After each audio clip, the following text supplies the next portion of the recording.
हाँ जी दोस्तों, अब इन्वेस्टमेंट डिसीजन के अंदर हम यहाँ पे लेक्चर नंबर 4 स्टार्ट करने जा रहे हैं। लेक्चर नंबर आपके पास में 4 स्टार्ट करने जा रहे हैं।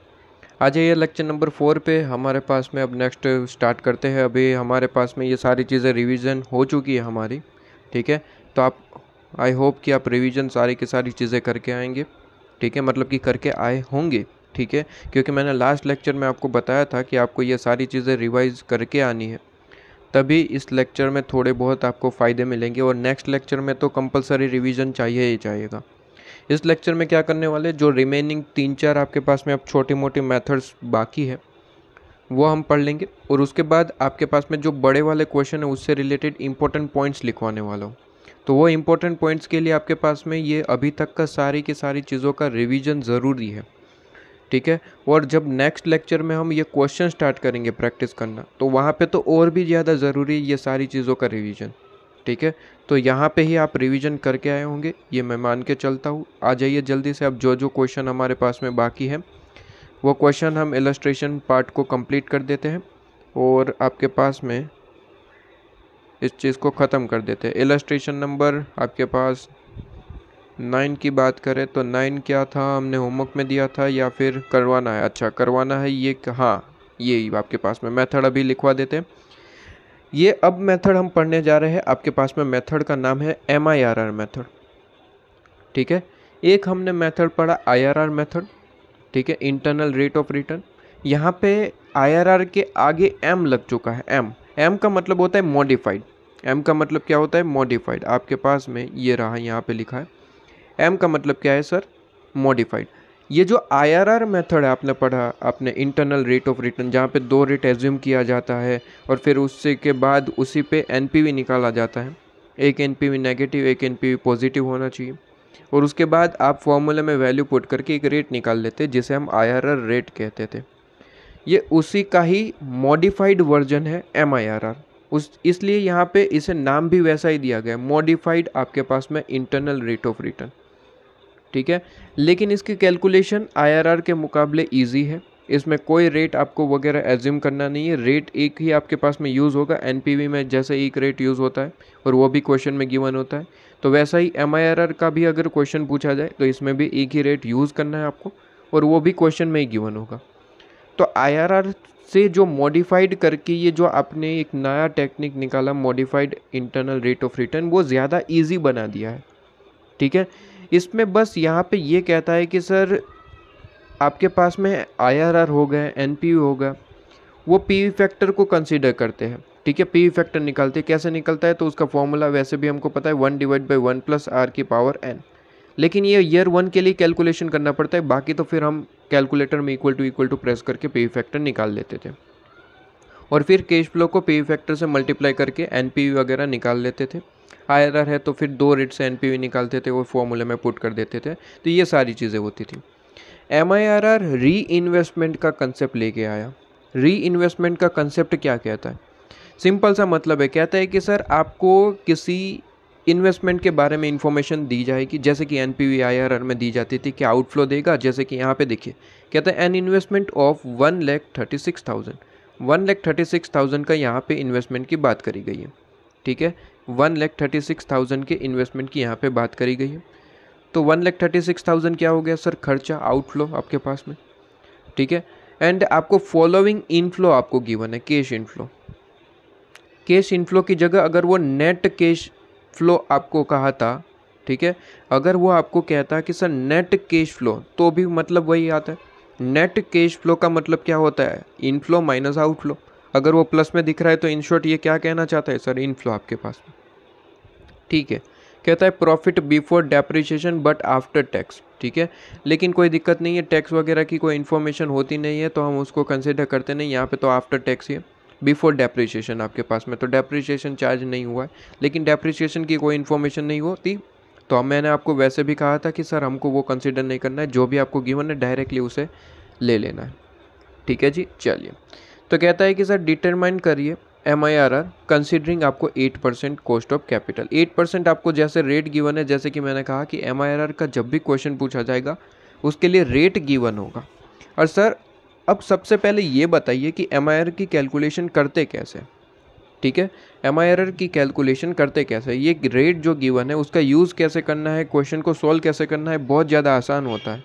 मैं तो कहूँ MIRR पे अगर क्वेश्चन पूछा जाए तो सबसे ज़्यादा बेहतर है। ठीक है, 5-10 नंबर का, यहाँ पे 5 नंबर का मैक्सिमम क्वेश्चन पूछा जाएगा इसका। ठीक है, ये जो क्वेश्चन आप देख रहे हैं 5 नंबर का क्वेश्चन है, तो बड़े ही आराम से आप 5 नंबर ऑब्टेन कर सकते हैं। सिंपल सा होता है। देखिए MIRR में कहता है कि सर री इन्वेस्टमेंट का कंसेप्ट है। कहता है जो भी कैश इनफ्लो आपको दे रखे हैं उसे री इन्वेस्टमेंट के फॉर्म में कन्वर्ट कर दीजिए।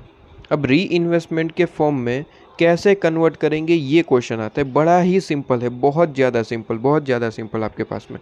कहता है कि सर आपके पास में एक ट्रिक फॉलो करनी है बेसिकली। ठीक है, और ट्रिक में भी उल्टा चलना है। मतलब कि जब आपके जितने भी साल का यहाँ पे आपको कह रखा है कि फॉर एग्जांपल आपको यहाँ पे 5 साल का प्रोजेक्ट है, 6 साल हो सकते हैं, 10 साल हो सकते हैं, 8 साल हो सकते हैं, कोई भी हो सकता है। लास्ट ईयर में जाके आपको सिंपली 1 लिख देना है।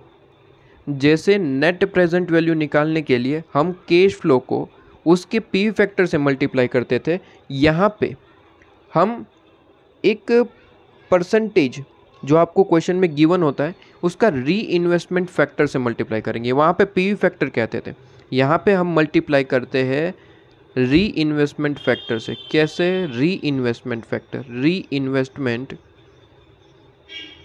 फैक्टर आपके पास में कहते हैं।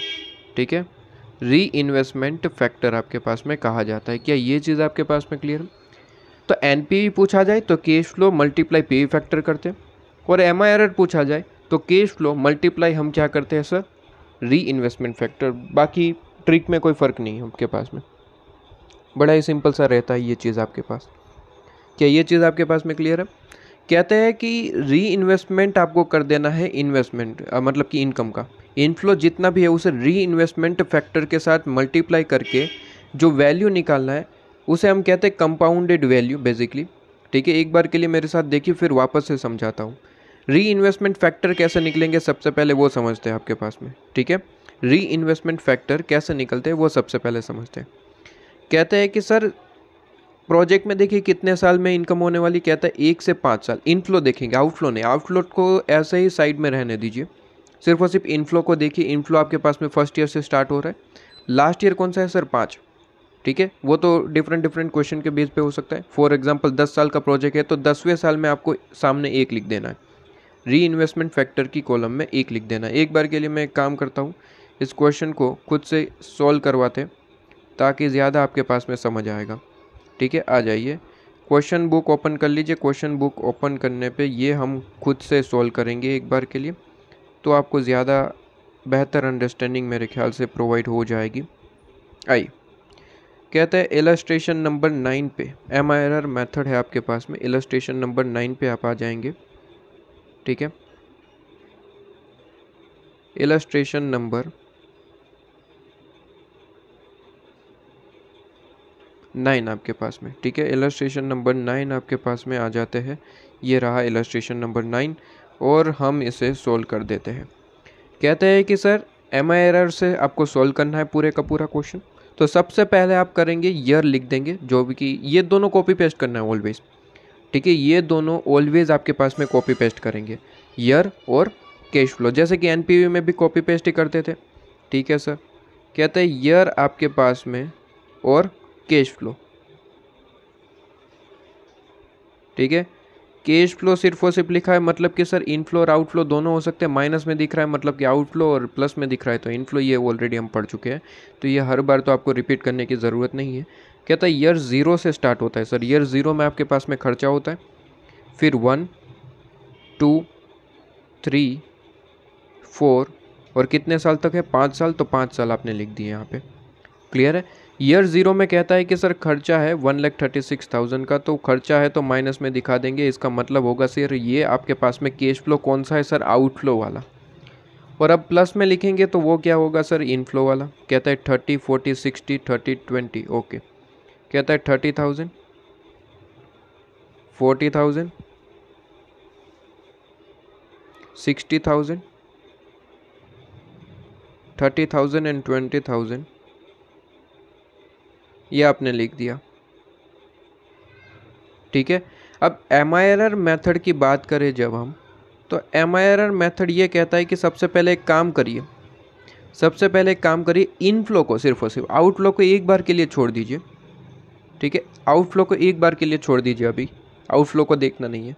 कहता है इनफ्लो को आपको री इन्वेस्टमेंट अमाउंट में कन्वर्ट करना है, जिसे हम टेक्निकल यहाँ पे FM की लैंग्वेज में कहते हैं कि कंपाउंडेड वैल्यू निकालनी है इसकी। क्या कहते हैं सर, आपके पास में कंपाउंडेड वैल्यू निकालनी है, कंपाउंडेड आपके पास में कंपाउंडेड वैल्यू आपके पास में निकालनी है, ठीक है। Compounded value of inflow, inflow भी लिख दीजिए ताकि आप जब भी रिवाइज करें तब पता लगे कि इनफ्लो ही सिर्फ और सिर्फ उसे कन्वर्ट करना है, आउटफ्लो को नहीं, आउटफ्लो को अभी इग्नोर करना है, ठीक है। इसलिए मैंने सबसे पहले यहाँ पे डैश कर दिया। कहते हैं कंपाउंडेड वैल्यू ऑफ इनफ्लो निकलेगा कैसे, सिंपल सा है, इसे कैश फ्लो जो आप देख रहे हैं उसमें भी खास करके इनफ्लो, आउटफ्लो को तो अभी इग्नोर कर रहे हैं। कहते हैं सिर्फ और सिर्फ इनफ्लो को आपको क्या करना है सर, इनफ्लो को मल्टीप्लाई करना है री इन्वेस्टमेंट फैक्टर से। कहता है कि सर मल्टीप्लाई कर देंगे री इन्वेस्टमेंट फैक्टर से, री इन्वेस्टमेंट फैक्टर से आपके पास में, ठीक है, री इन्वेस्टमेंट फैक्टर से मल्टीप्लाई कर देंगे। वहाँ पे PV फैक्टर से मल्टीप्लाई करते थे, किस में, NPV में, यहाँ पे री इन्वेस्टमेंट फैक्टर है। बस PV फैक्टर निकालते वक्त आपका फॉर्मूला था 1 प्लस आपके पास में 1 डिवाइड बाई 1 प्लस R की पावर n, और यहाँ से ऊपर से स्टार्टिंग करते थे, नीचे जितने चाहिए थे इक्वल टू प्रेस करते चलते थे, और नीचे नीचे आपके पास में चलते जाते थे PV फैक्टर के लिए। री इन्वेस्टमेंट फैक्टर थोड़ा सा उल्टा है, कहते हैं लास्ट ईयर में चले जाओ सबसे पहले, ठीक है सर। लास्ट ईयर कौन सा है, 5वां साल, 5th ईयर आपके पास में। कहता है 5th ईयर में चले जाओ, सबसे पहले 5th ईयर के सामने एक लिख दो 1, क्योंकि कहता है कि सर लास्ट ईयर का ऑलवेज री इन्वेस्टमेंट फैक्टर 1 रहेगा, ऑलवेज आपके पास में। 6 साल है तो 6 साल के छठे साल आप जाइए और 1 लिख दीजिए, 10 साल है तो 10वें साल जाइए और सामने री इन्वेस्टमेंट फैक्टर की कॉलम में 1 लिख दीजिए। लास्ट ईयर में सबसे पहले 1 लिख दीजिए, ठीक है, लिख दिया हमने। इसके बाद कहता है कि सर अब क्वेश्चन में देखिए परसेंटेज कितना गिवन है, ऑलवेज क्वेश्चन में गिवन रहता है, तो क्वेश्चन में आपको ढूंढ लेना है। कहता है कि यहाँ पे आपको गिवन है 8% कॉस्ट ऑफ कैपिटल, तो बस अब आपको क्या करना है, एक एक स्टेप ऊपर चलते जाना है, 8% ऐड करते जाना है। जैसे कि सर कैलकुलेटर में ये 1 लिख दिया, यहाँ पे आप करेंगे सर 1 + 8%, करिए ज़रा, 1 + 8% कितना आ रहा है, कहता है 1 + 8%, तो ये आपके पास में आंसर आ रहा है 1.08, 1.08, ओके। अब ये 1.08 यहाँ पे लिखेंगे, 1.08 यहाँ पे लिखेंगे, और प्लस वापस से 8%, हर बार 8% ऐड करते जाएंगे। तो कैलकुलेटर में 1.08 तो ऑलरेडी है, 0 प्रेस करेंगे नहीं, डायरेक्ट इसमें ही 8% ऐड कर दो, काम हो गया। कहता है कि सर 1.1664, पॉइंट के बाद वैसे भी हम 4 डिजिट तो लेके ही चलते हैं, 4 डिजिट तो मैं ऑलवेज आपके पास में कहता हूँ कि लेना ही चाहिए, ठीक है, भले ही ऐसे मॉड्यूल 3 ले या फिर 2 ले, हम तो 4 ही लेके चलेंगे तो ज़्यादा बेहतर होगा। इसके बाद कहता है कि सर ये आपके पास में आ गया 1.1664, कहता है प्लस 8% कर दो, ठीक है, जितने भी आपके पास में ऊपर चलते जाओगे प्लस 8% करते जाना है। तो कहता है ये आपके पास में 1.2597, ठीक है, और प्लस 8% कर देंगे तो ऊपर का आ जाएगा। कहता है कि सर 1.2597 प्लस 8% कर दो तो फर्स्ट ईयर का मिल जाएगा। कहता है कि 1.3604, ठीक है। अब यहाँ पे सिंपली क्या करना है सर, कंपाउंडेड वैल्यू निकाल लेना है मल्टीप्लाई करके, कौन सी बड़ी बात है, कोई बड़ी बात नहीं है, ठीक है। ये वैल्यू को मल्टीप्लाई करना है सर, यहाँ पे ये आउटफ्लो में आपने लिखा नहीं, आउटफ्लो को अभी कम्प्लीटली इग्नोर करना है, आउटफ्लो को कंपाउंडेड वैल्यू में कन्वर्ट नहीं करना है। आउटफ्लो का कोई कंपाउंडेड वैल्यू नहीं होता, आउटफ्लो अपने आप में ही वो कंपाउंडेड वैल्यू में ही है, मतलब कि ईयर 0 पे कोई कंसिडर नहीं होता आपके पास में। जो चीज़ ईयर 0 पे है उसका कंपाउंडेड वैल्यू नहीं निकलेगा, इतना याद रखिए, ठीक है। ईयर 0 पे है उसका कंपाउंडेड वैल्यू नहीं निकलेगा। ईयर 1 से स्टार्ट होता है लास्ट ईयर तक आपके पास में, ईयर 1 से स्टार्ट होता है लास्ट ईयर तक। क्या ये चीज़ आपके पास में क्लियर है? करते जाइए मल्टीप्लाई और आंसर निकालते जाइए। कहता है 30,000 इंटू 1 पॉइंट आपके पास में 30,000 इंटू 1.3604, तो कहता है आपके पास में 40,812,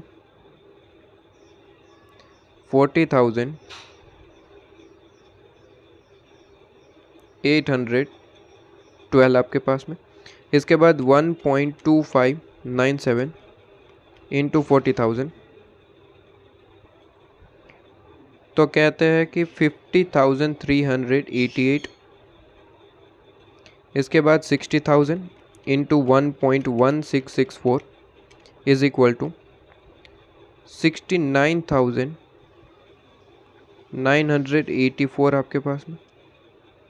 इसके बाद 30,000 इंटू 1.08, तो 32,400 और 20,000 इंटू 1, लेकिन मैं कैलकुलेटर में लिख दूँ ताकि मैं GT प्रेस करके इसका टोटल ही डायरेक्ट निकाल सकूँ। 20,000 इंटू 1 20,000 ही आना, ये तो पता ही था, लेकिन GT प्रेस करना है इसलिए मुझे कैलकुलेटर में लिखना पड़ा। अब डायरेक्ट मैं GT प्रेस करूँगा, इसका टोटल ही आ जाएगा। तो इसका टोटल कितना आ रहा है सर? ये इनफ्लो का कंपाउंडेड वैल्यू है, compound value of inflow. Outflow का कोई चीज़ यहाँ पे निकालना नहीं होता कंपाउंड वैल्यू। आउटफ्लो मतलब कि ईयर ज़ीरो पे जो अमाउंट होता है उसका कोई कंपाउंडेड वैल्यू नहीं होता। ईयर 1 से ही स्टार्ट होता है लास्ट तक, ठीक है। तो ईयर 1 से ही होता है, ईयर 0 पे कोई कंपाउंडेड वैल्यू नहीं होता है, इतनी चीज़ याद रखिएगा। और ये आपके पास में 2,13,584 आपके पास में आ रहा है आंसर, ठीक है जी। तो ये कंपाउंडेड वैल्यू ऑफ इनफ्लो आ गया, सम ऑफ कंपाउंडेड वैल्यू, बेसिकली जो हमने इनफ्लो का कंपाउंडेड वैल्यू निकाला उसका टोटल यहाँ पे आपके पास में। एक बार आप भी चेक कर सकते हैं, मैंने डायरेक्टली GT प्रेस करके आंसर निकाल लिया, आप भी ऐसे ही निकाल सकते हैं, कोई दिक्कत नहीं है एग्जाम में। तो इस तरीके से आपके पास में आंसर है, ठीक है। अब क्या करना है सर? आउटफ्लो को हमने कंपाउंडेड वैल्यू नहीं किया, मतलब कि ईयर 0 पे जो अमाउंट था, जो हम बेसिकली आउटफ्लो कहते हैं, उसे कंपाउंडेड नहीं किया और इनफ्लो का कंपाउंडेड वैल्यू कर दिया। अब आपको सिंपली ये कैलकुलेशन करने के बाद MIRR का फॉर्मूला पुट करना है। MIRR का फॉर्मूला कुछ इस तरीके से होता है, कहता है कि MIRR इज इक्वल टू, आपको यहाँ पे भी रूट लेना है, ठीक है। रूट को सोल्व करने के जो 5 स्टेप आपको लिखवाए थे मैंने पहले, समरी आपके FM समरी नोट्स में आपके पास में होंगे, ठीक है, वही आपको यहाँ पे अप्लाई करना है। कहता है n, फिर आपको करना है रूट, ठीक है। और जो आपने निकाला कंपाउंडेड वैल्यू ऑफ इनफ्लो, यहाँ पे लेना है कंपाउंडेड आपके पास में, compounded value of inflow, compounded value of inflow divide by आपको लेना है आउटफ्लो। क्या लेना है? Outflow, initial outflow, basically year 0 पे जो होता है, ईयर 0 पे उसका कंपाउंडेड नहीं होता, डायरेक्टली यहाँ पे कंसिडर होता है, ठीक है। तो यहाँ पे इनिशियल आपके पास में आउटफ्लो, इनिशियल आउटफ्लो, ठीक है। और जहाँ जहाँ रूट आएगा लास्ट में -1 तो लिखना ही पड़ेगा, क्योंकि हम रूट से जब सोल्व करते हैं तो लास्ट में 1 माइनस करेंगे तब जाके आपका परसेंटेज आएगा। तो कहता है n मतलब कि नंबर ऑफ ईयर है कितने आपके पास में, ऑलरेडी क्वेश्चन में गिवन है आपके पास में 5 साल है, तो 5 साल लिख देंगे, 5 ईयर्स आपके पास, तो 5 ईयर्स, ठीक है। और 5 ईयर्स आपके पास में कंपाउंडेड वैल्यू ऑफ इनफ्लो कितना निकाला? 2,13,584 डिवाइड बाय कर देंगे इनिशियल आउटफ्लो मतलब कि ईयर 0 पे खर्चा होने वाला है वो चीज़। कहता है 1,36,000, 1,36,000। सॉल्व करेंगे इसको तो आपके पास में आंसर आ जाएगा 2,13,584 डिवाइड बाई 1,36,000, तो 1.57047 इस तरीके से आ रहा है। बस आपको इसका रूट सॉल्व करना है। 5n इज इक्वल टू आपके पास में 5 है, तो बस 12 टाइम हम सबसे पहले सॉल्व करते हैं, 5 स्टेप अप्लाई करेंगे। यहाँ पे अब वापस से लिखने की कोई ज़रूरत नहीं है। FM समरी अगर आप भूल चुके तो समरी नोट्स ओपन करिए, जो 5 स्टेप लिखवाए थे एक बार के लिए वो देखिए। मैं यहाँ पे डायरेक्टली सॉल्व कर रहा हूँ। 12 टाइम हम क्या करेंगे? रूट प्रेस करेंगे, 1 2 3 4 5 6 7 8 9 10 11 12। इसके बाद -1 करते हैं, इसके बाद डिवाइड बाई n करते हैं। n आपके पास में 5 है तो डिवाइड बाई 5 करेंगे और फिर +1 कर देंगे, इंटू इक्वल टू 12 टाइम, तो इंटू इक्वल टू 1 2 3 4 5 6 7 8 9 10 11 और 12 आपके पास में। क्लियर है? तो ये चीज़ आपके पास में हो जाती है। तो ये जो सॉल्व होके आपके पास में आंसर आया वो मेरे पास में यहाँ पे आंसर दिख रहा है 1.0944 इस तरीके से। ठीक है, तो 1 पॉइंट आपके पास में 09447 इस तरीके से, और लास्ट में -1 तो करना भूलना ही नहीं है, -1। ठीक है, तो इस तरीके से आपके पास में सोल्व होके आंसर आएगा 9.44%, 9.44%। तो ये आपके पास में आंसर आ जाएगा। ठीक है, लीजिए, तो ये आपके पास में आंसर लीजिए। तो यहाँ पे आप देख सकते हैं 9%। सर 9% और 9.44% में तो डिफरेंस आ गया। डिफरेंस आएगा क्योंकि ये जो है कंप्यूटराइज कैलकुलेशन होती है। हम यहाँ पे 5 स्टेप ही अप्लाई करने पड़ते हैं क्योंकि हमारे पास कोई और रास्ता नहीं है रूट को सोल्व करने के लिए। और बेसिकली रूट के कोई तरीके भी यहाँ पे ऐसे मॉड्यूल में नहीं है, हम अपने तरीके से सोल्व करते हैं। जो जनरल आपके पास में ये टेक्निक है। ठीक है, जनरली ये एफएम के अंदर यही 5 स्टेप के हिसाब से सॉल्यूशन होता है, तो उस तरीके से हम यहाँ पे सोल्व करते हैं। तो आंसर आपके पास में बिल्कुल करेक्ट माना जाएगा। नॉर्मली ये जो रूट वाली चीज़ है वो एमसीक्यू में पूछी जाती है, यहाँ पे नहीं पूछी जाती। और यहाँ पे रूट की तो जनरली ये कहा गया है कि सर रूट का क्वेश्चन पूछना ही थोड़ा यहाँ पे हार्ड होता है। ठीक है, जनरली ऐसे नहीं पूछता है रूट को सोल्व करने की चीज़ें। ठीक है, तो यहाँ पे आपको ज़्यादा घबराने वाली बात नहीं। वैसे तो यहाँ पे कोई बड़ी बात थी नहीं, कैलकुलेशन आप कर सकते हैं। 5 स्टेप इतनी बार रिवीजन हो चुका है हमारे पास में, तो यहाँ पे कोई दिक्कत नहीं आने वाली। ठीक है, चलिए, इसके बाद हमारे पास में ये MIRR मेथड ख़त्म हो जाता है। एक बार के लिए FM समरी में हम ये चीज़ को नोट डाउन कर लेते हैं, तो ये हमारे पास में कंप्लीट हो जाए। ठीक है, चलिए, तो MIRR मेथड हेडिंग दे देंगे। IRR के बाद अब हम नेक्स्ट आपके पास में MIRR method, MIRR method.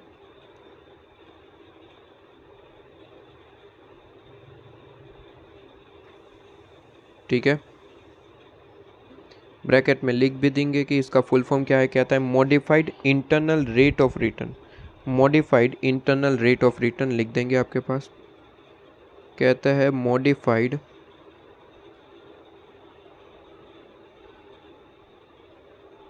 Internal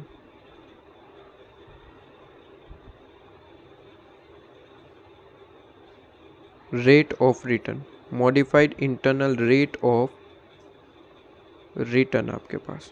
ठीक है, MIRR लीजिए, फुल फॉर्म लिख दिया। क्या करना होता है, सबसे पहले जो ईयर 0 है आपके पास में स्टेप 1 इस तरीके से लिखते हैं।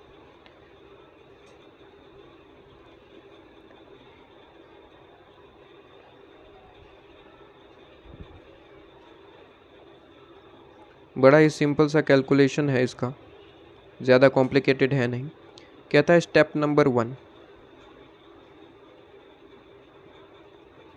सबसे पहले आप एक काम करिए, कंपाउंडेड वैल्यू ऑफ इनफ्लो निकालिए। ठीक है, कंप्यूट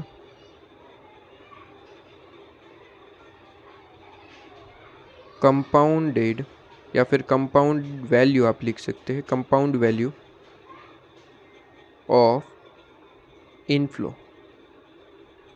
ठीक है, इनफ्लो को अंडरलाइन करिएगा। यहाँ पे ध्यान रखने वाली बात यह है कि सर आउटफ्लो को इग्नोर करना है फ़िलहाल के लिए। आउटफ्लो मतलब कि ईयर 0 पे जो चीज़ है वो ऐसी की ऐसी रहेगी, उसका कोई कंपाउंडेड नहीं होता, तो गलती से भी उसका कंपाउंडेड ना हो जाए। ठीक है, आउटफ्लो मतलब कि इनिशियल आउटफ्लो जो हम फॉर्मूले में लिखते हैं वो एज इट इज़ आपको लिखना है। जो क्वेश्चन में गिवन है, हमारे क्वेश्चन में 1,36,000 था, एज इट इज़, उसका कोई कंपाउंडेड नहीं होता है। तो ईयर 0 पे आपको डैश कर देना है, ये चीज़ ध्यान रखना। ठीक है, इसके बाद स्टेप नंबर 2 आपके पास में जैसे ये निकल के आ जाता है, स्टेप नंबर 2 में बस फॉर्मूला में वैल्यू पुट कर दीजिए। ठीक है, कहता है स्टेप नंबर 2 आपके पास में यूज़ फॉर्मूला।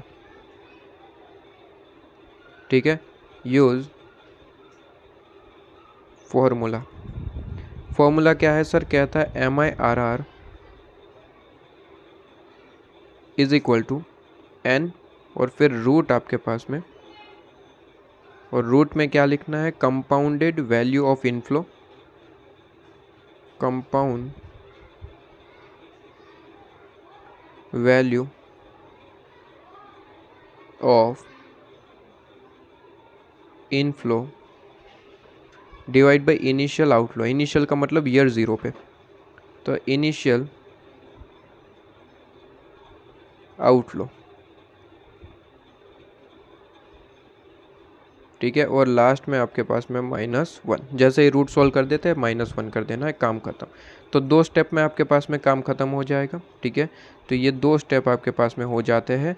जैसे कि आपके पास में जैसे ही इसे सोल्व करेंगे आपके पास में रेट निकल के आ जाएगा और काम ख़त्म, ठीक है। रेट निकल के आ जाएगा और काम ख़त्म आपके पास में। ये स्टेप नंबर 2 कंप्लीट हो जाता है, ठीक है। फॉर्मूला आपको यूज़ करना है और ये MIRR मेथड ख़त्म। इसके बाद एक और आपके पास में चीज़ पढ़नी है जो हम कहते हैं आपके पास में, देख लेते हैं एक बार। अब 2 हमें पढ़ना है। नेक्स्ट इलस्ट्रेशन किस पे बेस है वो है उसी तरीके से अब चलते हैं आगे। इलस्ट्रेशन नंबर 12 होमवर्क हो चुका है। इसके बाद इलस्ट्रेशन नंबर 13, हाँ 13 कौन से पेज पे है, कहता है कि सर आपके पास में इलस्ट्रेशन, ओके। तो ये डिविजिबल और नॉट डिविजिबल का कंसेप्ट पे बेस है। अब मुझे 2 ही कंसेप्ट पढ़ाने हैं, उसके बाद हम मेन क्वेश्चन जो बड़े वाले क्वेश्चन होते हैं वो स्टार्ट कर लें। तो एक कंसेप्ट तो ये आ गया है, तो मैं पहले यही पढ़ा दूंगा, डिविजिबल और नॉट डिविजिबल कंसेप्ट प्रोजेक्ट के बारे में। और दूसरा एक और जो मैंने पहले ही आपको लास्ट लेक्चर में कहा था, अनइक्वल लाइफ, ठीक है, वो कंसेप्ट। बस उसके बाद तो ये आपके पास में सारे कंसेप्ट कवर हो जाते हैं, कंप्लीट हो जाते हैं। फिर आप बड़े क्वेश्चन पे स्विच कर देंगे, ठीक है। तो कहता है जब आपके पास में ऐसा हो कि कंपनी के पास मल्टीपल प्रोजेक्ट है इन्वेस्टमेंट करने के लिए, लेकिन होता कुछ यूँ है कि ऐसा है कि एक बार के लिए एग्जांपल अगर हम दें तो ऐसा है, देखिए कि अगर यहाँ पे हम समझे तो कोई कंपनी है, ठीक है, और कंपनी के पास फॉर एग्जांपल 2 लाख रुपए, कितने हैं 2 लाख रुपए, ठीक है। 2 लाख रुपए एक्स्ट्रा कंपनी के पास पड़े हुए पैसे, और कंपनी चाहती है कि इसका इन्वेस्टमेंट करें, ठीक है। पैसे ऐसे ही पड़े रहे, इससे अच्छा वो इन्वेस्टमेंट करे और कुछ और एक्स्ट्रा इनकम कमा ले, सीधी सी बात है। तो कहता है कि कंपनी इनकम कमाना चाहती है, ठीक है। तो आपके पास में मल्टीपल प्रोजेक्ट इन्होंने मंगवाए, तरह तरह के एजेंट से मुलाकात ली कंपनी ने, और तरह तरह के एजेंट से पता लगा, कुछ एजेंट ने कहा कि हमारे पास भी एक प्रोजेक्ट है, दूसरे एजेंट ने कहा हाँ हाँ हमारे पास भी है, उसमें इन्वेस्ट कर दो, तीसरे ने कहा हमारे पास भी है, उसमें इन्वेस्ट कर दो, चौथे ने भी कहा। हमने 4 एजेंट से मिले, चारों एजेंट ने कहा कि हमारे पास है, बिल्कुल कमीशन मिलना है तो हर एक एजेंट तो कोई ना कोई प्रोजेक्ट ढूंढ के ही आएगा। तो हर एक प्रोजेक्ट आपके पास में आ गया। कहते हैं project A, project B, project C और प्रोजेक्ट डी, ठीक है। तरह तरह के प्रोजेक्ट हमारे सामने आ गए, कंपनी के पास आ गए। प्रोजेक्ट ए कहता है कि सर हमारे पास में इन्वेस्टमेंट करिए, प्रोजेक्ट बी कहता है हमारे पास में इन्वेस्टमेंट करिए, ठीक है। प्रोजेक्ट सी भी कहता है हमारे पास में इन्वेस्टमेंट करें, हमने क्या गलती करी है, हम भी रिटर्न भी तो दे रहे हैं, ठीक है। और प्रोजेक्ट डी भी कहता है कि हमारे पास में आपके पास में इन्वेस्टमेंट करिए। तो कंपनी ने पूछा पहले तो ये बताइए कि प्रोजेक्ट का क्या क्या रूल है आपके पास में, किस तरीके से कैलकुलेशन आपकी हो रही है, मतलब कि आप कितना रिटर्न दे रहे हैं, कितना खर्चा है, ये सारी चीज़ें बताइए। प्रोजेक्ट ए कहता है कि हमारे पास में ₹50,000 का ये प्रोजेक्ट है, आपको 50,000 इन्वेस्ट करने होंगे, ठीक है। और हम आपको एनपीवी देंगे, एनपीवी आपको मैं देता हूँ। हम आपको क्या देंगे सर, एनपीवी आपके पास में बचेगा ₹15,000, ठीक है। एनपीवी का मतलब पता है ना sir, present value of outflow निकाला, प्रेजेंट वैल्यू ऑफ इनफ्लो निकाला, फिर इनफ्लो में से आउटफ्लो माइनस कर दिया, नेट पैसा आपके पास में बचता है वो है 15,000। मतलब कि सारा खर्चा हटा के जो भी आपके पास में हाथ में जो पैसा बचता है उसकी प्रेजेंट वैल्यू 15,000 है, मतलब कि नेट 15,000 आपके पास में एकदम से मिल जाएंगे, ठीक है। तो 15,000 नेट है, इसमें सारा खर्चा माइनस हो चुका है और आपके पास में इस इन्वेस्टमेंट से 15,000 आपके पास में नेट मिल चुका है। तो एनपीवी आपको खुद से कैलकुलेट करके दे रखा है, ठीक है, और आपके पास में है, ठीक है। इसके बाद कहता है कि सर बी प्रोजेक्ट कहता है कि हमारा थोड़ा सा बड़ा प्रोजेक्ट है, कहता है 80,000 आप इन्वेस्ट करेंगे और हम आपको इसका रिटर्न देंगे 16,000, ठीक है। इसके बाद प्रोजेक्ट सी कहता है हमारा तो सस्ता प्रोजेक्ट है, कहता है 30,000 का ही प्रोजेक्ट है, 30,000 इन्वेस्ट करोगे, ₹5,000 एक्स्ट्रा इनकम मतलब कि एनपीवी आपके पास में पहुंच जाएगी। ठीक है। और डी कहता है कि हमारे पास में ₹55,000 का ये प्रोजेक्ट है। ठीक है, 55,000 का ये प्रोजेक्ट है और ये कहता है कि इसमें से आपको इनकम होगी फॉर एग्जांपल 10,000 की, 10,000 की इनकम होगी। ठीक है, तो ये चीज़ आपके पास में हो जाती है। एक बार के लिए मैं देख लूँ, एक बार के लिए मैं यहाँ पे एग्जांपल में थोड़े से चेंजेस कर दूँ। ये जो मैंने कहा था कि कंपनी के पास 2 लाख रुपए, उससे अच्छा मैं एक एग्जांपल चेंज कर दूँ और मैं कहूँ कि 1,50,000 ही है, 1,50,000 ही अमाउंट है कंपनी के पास खर्चा करने के लिए। और कंपनी ने प्रोजेक्ट मंगवाए, प्रोजेक्ट की इन्फॉर्मेशन आपके पास में क्वेश्चन में गिवन होगी, जैसे कि मैंने ये गिवन है। तो कंपनी ने तरह तरह के प्रोजेक्ट मंगवाए, फाइल। ठीक है, और फाइल में देखा प्रोजेक्ट ये 50,000 का है, 15,000 का उसमें एनपीवी मिलेगा आपको। प्रोजेक्ट भी 80,000, 16,000 का रिटर्न मिलेगा। और फिर आपके पास में प्रोजेक्ट सी 30,000, 5,000 का उस पर एनपीवी मिलेगा। और प्रोजेक्ट डी 55,000 का है, 10,000 का एनपीवी मिलेगा। ठीक है, तो ये चीज़ आपके पास में, तो खर्चा आपके पास में देखने को मिल चुका है, कंपनी के पास पैसा कितना पड़ा हुआ है ये भी देखने को मिल चुका है।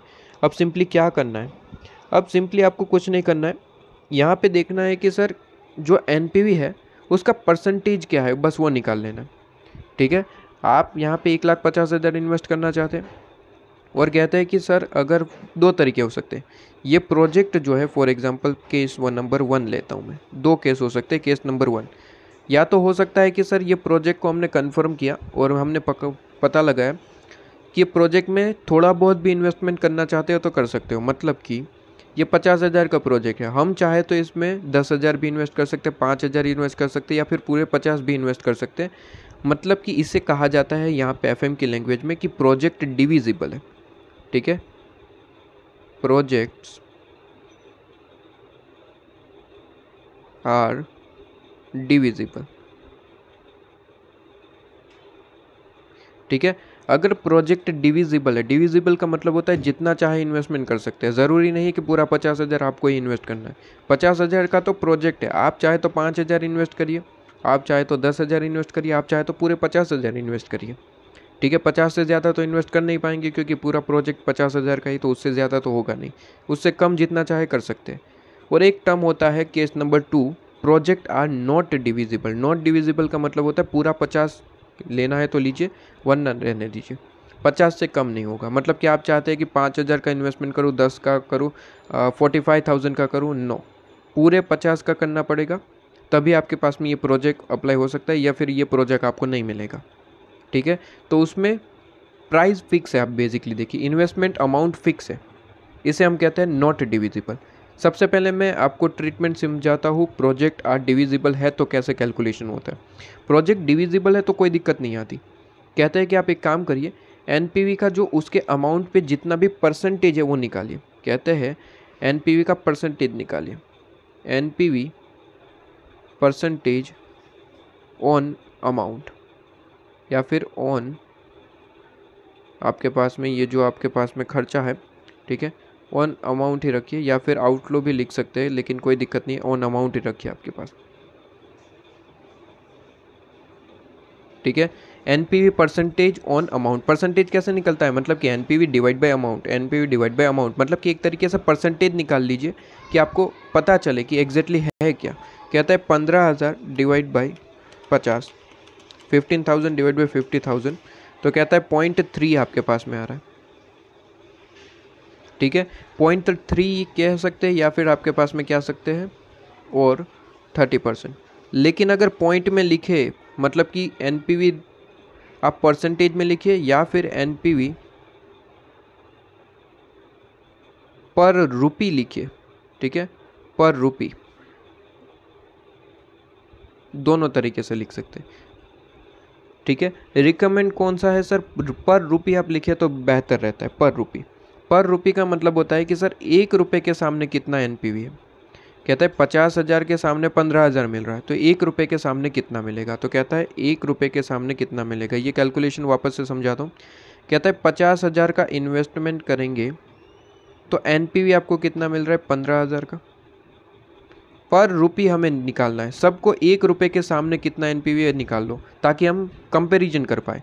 यहाँ पे हम डायरेक्टली कंपैरिजन नहीं कर सकते क्योंकि सबका इन्वेस्टमेंट डिफरेंट है। फॉर एग्जांपल यहाँ पे 16,000 का आपको एनपीवी मिल रहा है, तो आप तो कहेंगे कि ये बेस्ट प्रोजेक्ट है, लेकिन उसके सामने इन्वेस्टमेंट भी तो इतना करना पड़ रहा है, देख रहे हो। यहाँ पे 15,000 का है लेकिन सामने 50,000 का इन्वेस्टमेंट करना है, यहाँ पे 16,000 है लेकिन सामने 80,000 का इन्वेस्टमेंट करना है। तो ऐसा कंपेरिजन आप नहीं कर सकते कि 15,000 से 16,000 ज़्यादा है, ये बेस्ट प्रोजेक्ट है, ऐसा नहीं कह सकते। ये कब कर सकते थे, जब सबका आउटफ्लो सेम होता तो आप कह सकते थे कि ये प्रोजेक्ट आपका बेस्ट है। लेकिन यहाँ पे आउटफ्लो भी डिफरेंट है और उसके बेस पे आप एनपीवी पे बेस पे डिसीजन नहीं ले सकते तब तक जब तक ये इक्विवेलेंट ना हो जाए किसी के। तो इक्विवेलेंट करने के लिए हमने कहा कि सर सबको 1 रुपये के सामने कितना एनपीवी है वो उसमें निकाल लो। तो हमने यहाँ पे ये निकाला, कहता है कि पहला प्रोजेक्ट एक ही कैलकुलेशन करे तो 50,000 के सामने 15,000 का एनपीवी है, तो 1 रुपये के सामने कितना होगा। तो cross multiply 15,000 into 1 divide by 50,000, 15,000 into 1 divide by 50,000, तो कहता है 0.3। ठीक है, तो 1 रुपये के सामने आपको 30% मतलब कि आपके पास में 0.3 मिल रहा है। उसी तरीके से 16,000 डिवाइड बाई 80, 16,000 डिवाइड बाई 80,000 आपके पास में, तो 1 रुपये के सामने 0.2 है। उसके बाद कहता है 5,000 और 30,000, तो 5,000 डिवाइड बाई 30,000, 1 रुपये के सामने कितना मिल रहा है, कहता है 0.166। ठीक है, तो 0.167 कर देता हूँ। ठीक है, इसके बाद कहता है 55,000 के सामने 10,000 का एनपी है, तो 10,000 डिवाइड बाई 55,000 कर दूंगा तो 1 रुपये के सामने अमाउंट निकल के आ जाएगा। कहता है 0.1818। लीजिए, तो एनपीवी पर रुपी हमने निकाल लिया। क्या निकाल लिया, एनपीवी पर रुपी हमने यहाँ पे निकाल लिया, एनपीवी पर रुपी। ठीक है, तो क्या ये चीज़ आपके पास में क्लियर हुई। एनपीवी पर रुपी हमने यहाँ पे निकाल लिया, ये इंपॉर्टेंट था। एनपीवी जैसे ही पर रुपी निकाल लेते काम खत्म होता है, बस उसके बेसिस पे आपको रैंक दे देना होता है। उसके बेसिस पे आपको क्या करना है, रैंक दे देना है। जिसका सबसे ज़्यादा 1 रुपये के सामने एनपीवी मिलेगा वो रैंक 1 है। ठीक है, तो अगर हम देखें तो रैंक 1 क्या है, कहता है रैंकिंग आपके पास में रैंकिंग 1 यहाँ पे आएगा, सबसे ज़्यादा यही है। इसके बाद सेकंड नंबर पे ये दिख रहा है, सेकंड नंबर पे। इसके बाद थर्ड नंबर पे ये आपके पास में रहेगा और फोर्थ नंबर पे ये रैंक रहेगा। कहता है कि सर कंपनी के पास 1,50,000 इन्वेस्टमेंट है, तो कहता है सबसे पहले प्रोजेक्ट ए पे जाना चाहिए, इसके बाद प्रोजेक्ट बी पे जाना चाहिए, इसके बाद भी पैसा बचता है तो प्रोजेक्ट कहाँ पे जाना चाहिए, डी पे, और उसके बाद भी अगर बच गया तो लास्ट में सी में इन्वेस्ट करना। ठीक है, तो एक बार के लिए मैं देखूँ तो कंपनी के पास 1,50,000 है, प्रोजेक्ट ए में सबसे पहले इन्वेस्टमेंट कर दो। कहता है investment in project as per ranking, और रैंकिंग कैसे दी है, बेस्ड ऑन एनपीवी पर रुपये के हिसाब से। ठीक है, तो पर रुपये के हिसाब से हमें रैंकिंग देना है। कहता है 1,50,000, बताइए सबसे पहले कहाँ पे इन्वेस्ट कर सकते हैं। कहता है रैंक 1 प्रोजेक्ट ए में इन्वेस्ट करिए। ठीक है, तो कहता है प्रोजेक्ट्स आपके पास में ए में इन्वेस्टमेंट करेंगे, ए का कितना है 50,000 रुपये, जिस पे आपको इनकम मिलेगी कितनी 15,000। जैसे ही पूरे के पूरे 50,000 इन्वेस्ट कर दोगे 15,000 एनपीवी आपको मिल जाएगा। ठीक है, ओके सर, यहाँ पे आपके पास में रुपीज़ और यहाँ पे आपके पास में एनपीवी रुपीज़। ठीक है सर, इसके बाद पैसा बचा है, कैलकुलेटर में लिखते हैं 1,50,000 था, 50,000 इसमें डाल दिया, अभी भी बचा है कितना 1 लाख। तो कहते हैं सेकंड नंबर पे चला जाओ, सेकंड नंबर कौन सा है, बी। ठीक है, तो प्रोजेक्ट बी में चले गए, 80,000 का इन्वेस्टमेंट मांग रहा है, 80,000 इन्वेस्ट कर देंगे इसमें, तो सामने कितना मिलेगा 16,000, 16,000 एनपीवी। लीजिए, तो ये भी डाल दिया हमने। तो कहता है 80,000 कम हो गए, अभी भी कितना पड़ा हुआ है 20,000, तो थर्ड रैंक पे चले जाएंगे। क्योंकि प्रोजेक्ट डिविजिबल है तो आप चाहे उतना इन्वेस्टमेंट कर सकते हैं। नॉट डिविजिबल होता तो यहाँ पे इन्वेस्टमेंट ख़त्म हो जाता, क्योंकि 55,000 पूरे इन्वेस्टमेंट करने पड़ते हैं यहाँ पे। प्रोजेक्ट डिविजिबल है तो 20,000 इन्वेस्ट कर सकते हो। कहते हैं प्रोजेक्ट डी में जाएंगे और 20,000 उसमें इन्वेस्ट कर देंगे। अब मुझे बताइए 55,000 का जब इन्वेस्टमेंट था तो उसके सामने कितना मिल रहा है 10,000, मतलब कि मैं ये कह सकता हूँ पर रुपये इतना है, मतलब कि 55,000 इंटू 0.1818 करूँ, 55,000 इंटू 0.1818 करूँ तो मुझे क्या यही आंसर मिलेगा। बिल्कुल सर, क्योंकि 1 रुपये के सामने इतना है, तो 55 के सामने कितना, तो 55,000 इंटू ये करेंगे तो यही निकलेगा। सिंपल सा लॉजिक है। तो मुझे बताइए सर कि मैंने तो इन्वेस्टमेंट कितना किया, 20,000, 55,000 के सामने 10,000 का मिल रहा है, तो 20,000 के सामने कितना मिलेगा, तो 20,000 इंटू 10,000 डिवाइड बाई 55,000, तो इसके सामने हमें मिलेगा 3,636। ठीक है, पॉइंट एक बार के लिए मैं इग्नोर कर देता हूँ। ये आपको मिल जाएगा कि टोटल आप 1,50,000 इन्वेस्ट कर चुके हैं और उस पर आप कितना एनपीवी कमाएंगे, इसका टोटल लगा देंगे, आपके पास में आंसर मिल जाएगा कि 1,50,000 इन्वेस्टमेंट आपने कर दिया। बिल्कुल सर, कर दिया। उसके सामने एनपीवी एग्जैक्टली कितना कमाया, तो 15,000, एक बार के लिए कर ही देता हूँ, 15, 16 और 3,636, तो ये आपके पास में आ जाएगा 34,636। लीजिए, तो ये आपके पास में आंसर आ गया कि सर 1,50,000 जो आपके पास में अमाउंट था, उसका मैक्सिमम नॉलेज यूज़ करते हुए, डिटेल एनालिसिस करते हुए आप मैक्सिमम कितना अमाउंट कमा सकते हैं। कहता है मैक्सिमम अमाउंट इतना कमा सकते हैं। ठीक है, आपने नॉलेज का यूज़ करा तो आपके पास में बेस्ट, आपके पास में तरीके से 1,50,000 से मैक्सिमम अमाउंट कितना कमा सके, आपके पास में 34,636। क्लियर है। कहते हैं प्रोजेक्ट डिविजिबल नहीं होता तो, मतलब कि केस नंबर 2 होता तो क्या करते। केस नंबर आपके पास में 2, प्रोजेक्ट डिविजिबल नहीं होता तो कहता है projects are not divisible. Project जो है वो डिविजिबल नहीं है। डिविजिबल नहीं है तब दिक्कत आ जाती है। कहते हैं प्रोजेक्ट जब डिविजिबल है ही नहीं आपके पास में, तो हम एनपीवी के बेस पे यहाँ पे थोड़ा सा, यहाँ पे जो आंसर निकालना थोड़ा सा गलत हो जाएगा। तो कहते हैं इसमें बेसिकली क्या करना है, डिफरेंट कॉम्बिनेशन आपको बनाने, डिफरेंट कॉम्बिनेशन बनाने और उसका हाईएस्ट एनपीवी आपको देखना है। हाईएस्ट एनपीवी आपको देखना है। डिफरेंट कॉम्बिनेशन मतलब कि आप कॉम्बिनेशन और परमुटेशन और आप कॉम्बिनेशन ऐसा चैप्टर पढ़ते थे फाउंडेशन में। ठीक है, 12th में पढ़ते होंगे, फाउंडेशन पे भी पढ़ा होगा। तो ये वही चैप्टर है कि आंसर इज़ नो नियरली उसका सेम है। कॉम्बिनेशन परमुटेशन में तो जितनी पॉसिबल पैर बनती है उतना आप बनाते हैं। यहाँ पे पॉसिबल नहीं, यहाँ पे पैर बनानी है लेकिन नॉट रिपीटेड। फॉर एग्जांपल अभी मैं आपको बताता हूँ। कहते हैं कि सर आपको क्या करना है, सिंपल सा है। देखिए, आपको प्रोजेक्ट सिलेक्ट करना है। ठीक है, 1,50,000 आपके पास में इन्वेस्ट करना है और आपको प्रोजेक्ट सिलेक्ट करने हैं। क्या ये चीज़ आपके पास में क्लियर है? कैसे, देखिए सिंपल सा। कहता है ए सिलेक्ट करा, बी सिलेक्ट करा और सी सिलेक्ट करा। 3 सिलेक्ट करने पड़ेंगे। क्यों सर? देखिए, कंपनी क्या कहना है कि मेरे पास जितना अमाउंट है वो मैक्सिमम तरीके से यूज़ हो और मैक्सिमम तरीके से हम कमाएं। आप अगर 2 ही प्रोजेक्ट लेंगे तो कम कमाएंगे, सीधी सी बात है। आपके पास में मान लीजिए कि 3 लोग आपको इनकम दे रहे हो और 2 लोग इनकम दे रहे हैं। ठीक है, मैं कहूँ 2 लोग आपको 10-10 हज़ार रुपये देंगे और मैं कहूँ 3 लोग आपको 10-10 हज़ार रुपये देंगे। कौन सा सिलेक्ट करेंगे? सीधी सी बात है, जितनी ज़्यादा अर्निंग वही सिलेक्ट करेंगे, 3 लोग को सिलेक्ट करेंगे। तो मैं वही कह रहा हूँ, 1,50,000 आपके पास में फालतू पड़े हुए, इन्वेस्टमेंट करना चाहते हो। कहते हैं कि सर ए में इन्वेस्टमेंट करिए, बी में इन्वेस्टमेंट करिए तो भी पैसा बचेगा। तो एक काम करिए ना, 3 प्रोजेक्ट निकालिए। ठीक है, 3 प्रोजेक्ट निकालिए एक बार के लिए। देखिए, ए में 50, कैलकुलेटर में करिए 50,000, बी भी सिलेक्ट कर लेंगे 80,000 और सी भी सिलेक्ट कर लेंगे 30,000। तो कितना हो गया सर? 1,60,000।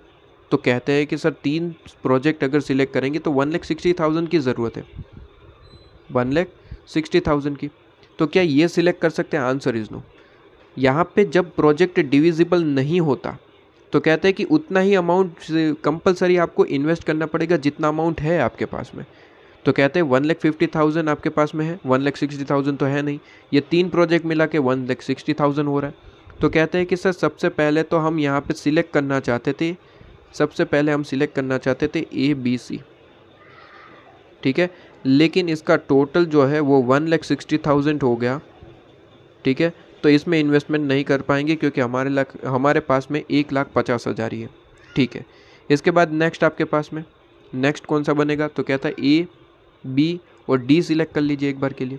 तो कहता है 50, 80 और 55। तो ये भी नहीं हो पाएगा, ए बी डी भी सिलेक्ट नहीं कर पाएंगे। ठीक है सर, ए बी डी क्यों सिलेक्ट नहीं कर पाएंगे? क्योंकि इसका भी टोटल 1,50 से ऊपर जा रहा है। एक बार के लिए करिए 50,000 प्लस 80 प्लस 55,000, तो कहता है कि ये आपके पास में 185,000 का हो गया प्रोजेक्ट। इतने पैसे है नहीं और ये नॉट डिविजिबल है, आधा अमाउंट तो इन्वेस्ट कर ही नहीं पाओगे, ठीक है, या तो पूरा करिए या फिर आधा। तो पहले 3 प्रोजेक्ट ले रहे हैं, उसके बाद 2 लेके चेक करेंगे, ठीक है। तो एक बार के लिए आपके पास में काम खत्म हो गया। कहते हैं कि सर इसके बाद A B D भी हो गया, चलो ठीक है। इसके बाद अब A को छोड़ दो क्योंकि अब यहाँ पे A की ज़रूरत नहीं, A से सारी कंपैरिजन हो चुकी है। कहता है B C और D ले लो। क्या हो रहा है, 80,000, 30,000 और 55,000, 80, 30 और 55,000। कहता है ये भी आपके पास में 1,50,000 से ज़्यादा चला गया। B C D, ठीक है, B C D, B C D भी आपके पास में क्या चला गया सर, 165,000। यहाँ पे भी इन्वेस्टमेंट नहीं कर पाएंगे सर, ठीक है। आपके पास में ये अगर आप ये कह रहे हैं तो होगा आपके पास में, ठीक है। इसके बाद चलिए देखते हैं आगे। कहता है कि सर B C D ले लिया हमने, अब एक काम कर सकते हैं, क्या B C A लिख सकते हैं, B C A लिख सकते हैं? आंसर इज नो, क्योंकि वो ऑलरेडी आ चुका है, A B C आ चुका है, तो B C A रिपीटेड नहीं होना चाहिए। यहाँ पे परमुटेशन कॉम्बिनेशन में क्या होता था कि रिपीटेड पेयर हो या फिर नॉन रिपीटेड, सभी तरीके के पेयर को यहाँ पे निकाला जाता था। यहाँ पे ऐसा नहीं है, कहता है एक बार बन चुका ना A B C, फिर B A C C A B ऐसा कुछ भी नहीं बनाना है, ठीक है। तो ऊपर नहीं जाना है बेसिकली। जब आप ये बना चुके, देखिए कैसे करना होता है, ए के साथ कंपैरिजन करिए। ए बी सी ले लिया सबसे पहले, उसके बाद आपने ए बी और डी ले लिया, तो ए से बनने वाली सारी पेयर खत्म हो गई सर, बिल्कुल। इसके बाद ए को इग्नोर ही कर दो, इसके बाद बी से बनेगा, बी से बी सी डी ले लिया, बस काम खत्म हो गया, ठीक है। इसके बाद सी की बारी आ चुकी है। अब कहते हैं कि सी से ले लो डी, ठीक है। उसके बाद क्या कुछ बनेगा, सी डी बी नहीं ले सकते, सी डी बी नहीं ले सकते क्योंकि वो रिपीट हो जाएगा, सी डी बी, ठीक है, तो वो रिपीट हो जाएगा। तो अब यहाँ पे 3 कॉलम वाली सारी चीज़ें खत्म हो चुकी है। अब 2 की बारी है, ठीक है, 2 की चिंता करनी पड़ेगी क्योंकि 3 से हुआ नहीं, इसलिए 2 पे जाना पड़ेगा। तो एक बार के लिए देखिए यहाँ पे 2 से देखते हैं। कहता है ए और बी ले लीजिए, तो क्या इन्वेस्टमेंट कर पाएंगे, बिल्कुल 80,000 प्लस 50,000, तो यहाँ पे इन्वेस्टमेंट हो जाएगा, कोई दिक्कत नहीं है। ओके सर, तो ए बी ले लेते हैं एक बार के लिए, ठीक है। कहता है ए एंड बी लेंगे और इन्वेस्टमेंट की ज़रूरत यहाँ पे केवल और केवल 130,000 की है, 1,30,000, ठीक है, ये हो जाएगा आपके पास में। ओके, ए बी हो गया। इसके बाद ए सी ले लेते हैं, ठीक है, ए सी आपके पास में, ए सी में आपके पास में बताइए सर 50,000 और 30,000, 50,000 और प्लस 30,000, कहता है 80,000 की ज़रूरत होगी, ये भी आपके पास में हो जाएगा, कोई दिक्कत नहीं है, ठीक है, लीजिए। इसके बाद ए सी हो गया, ए डी ले लेते हैं 50 और 55, तो 1,05,000 ए डी, कहता है 1,05,000, हाँ जी, ये भी आपके पास में हो जाएगा, कोई दिक्कत नहीं है, क्लियर है आपके पास में। इसके बाद आपके पास में ए से रिलेटेड सारी चीज़ें खत्म हो गई। अब बी ए ले सकता हूँ, आंसर इज नो, ऊपर कभी नहीं जाना, ऊपर जाएंगे तो रिपीट हो जाएगा, देख लीजिए, बी ए, ठीक है, ऊपर नहीं जाना, नीचे ही जाना, B C B D, B C और बी डी, ठीक है, बी सी और आपके पास में बी डी, ठीक है। और उसके बाद डी से कोई कॉलम बनेगी, आंसर इज नो, क्योंकि डी सी लेंगे तो सी डी तो आ चुका है ऑलरेडी आपके पास में, अच्छा बाकी है ना सी डी, तो सी डी आपके पास में। ओके, अब सारी कॉलम हो चुके हैं, आप देख लीजिए, सी डी का है, डी सी का है, डी बी डी ए, सारी चीज़ें हो चुकी है। अब बस यहाँ पे अमाउंट लिख देता हूँ, बी सी का अमाउंट कितना हो रहा है, 80,000 और 30,000, कहता है 80,000 प्लस 30,000 आपके पास में 1,10,000। बी डी का कहता है 80,000 और 55,000, कहता है 1,35,000 का, हमारे पास में तो 1,50,000 सारे सिलेक्ट कर पाएंगे, 2 में तो सारे सिलेक्ट हो पाए, 3 में नहीं कर पाए, ठीक है। इसके बाद कौन सा लेना है, सी डी का टोटल 30,000 और आपके पास में 55,000, तो 80 आपके पास में 5,000, तो 85,000 आपके पास में, तो ये भी हो जाता है। बस आपको क्या करना है, जो भी सिलेक्टेड है उसके एनपीवी निकाल लेना है, उसके सबसे ज़्यादा एनपीवी जिसका है वो आपके पास में सिलेक्टेड है, ठीक है। जो सिलेक्ट नहीं हुआ उसका तो एनपीवी लेना ही नहीं है क्योंकि वो तो सिलेक्टेड नहीं है, जो सिलेक्ट हो पाए उन सभी का एनपीवी निकाल लो, ठीक है। ठीक है, सिंपल सा मतलब है। कहता है कि ए और बी का एनपीवी कितना है, टोटल लगा लीजिए ए और बी, ठीक है। तो 15,000 प्लस 16,000, कहता है 31,000, 31,000 यहाँ पे लिख देंगे। क्या ये चीज़ क्लियर? इसके बाद ए और सी का कहता है 15 और 5 20, 20,000, ठीक है। ए और डी कहता है 15 और यहाँ पे आपके पास में 10 25, 25,000, ठीक है। और इसके बाद बी और सी की बात करें तो कहता है 16 और आपके पास में 5, ठीक है। तो ये आपके पास में 21,000। इसके बाद बी और डी आपके पास में 16 और 10, ठीक है। बी और डी 16 और 10, हाँ 26, 26,000। और सी और डी, तो सी और आपके पास में डी 15, तो 15,000। कहते हैं कि अब यहाँ पर रैंकिंग नहीं होती, जब नॉट डिविजिबल की बात हो तो कहता है यहाँ पे कोई रैंकिंग नहीं होती, डायरेक्टली एनपीवी आपने निकाला सर, बिल्कुल।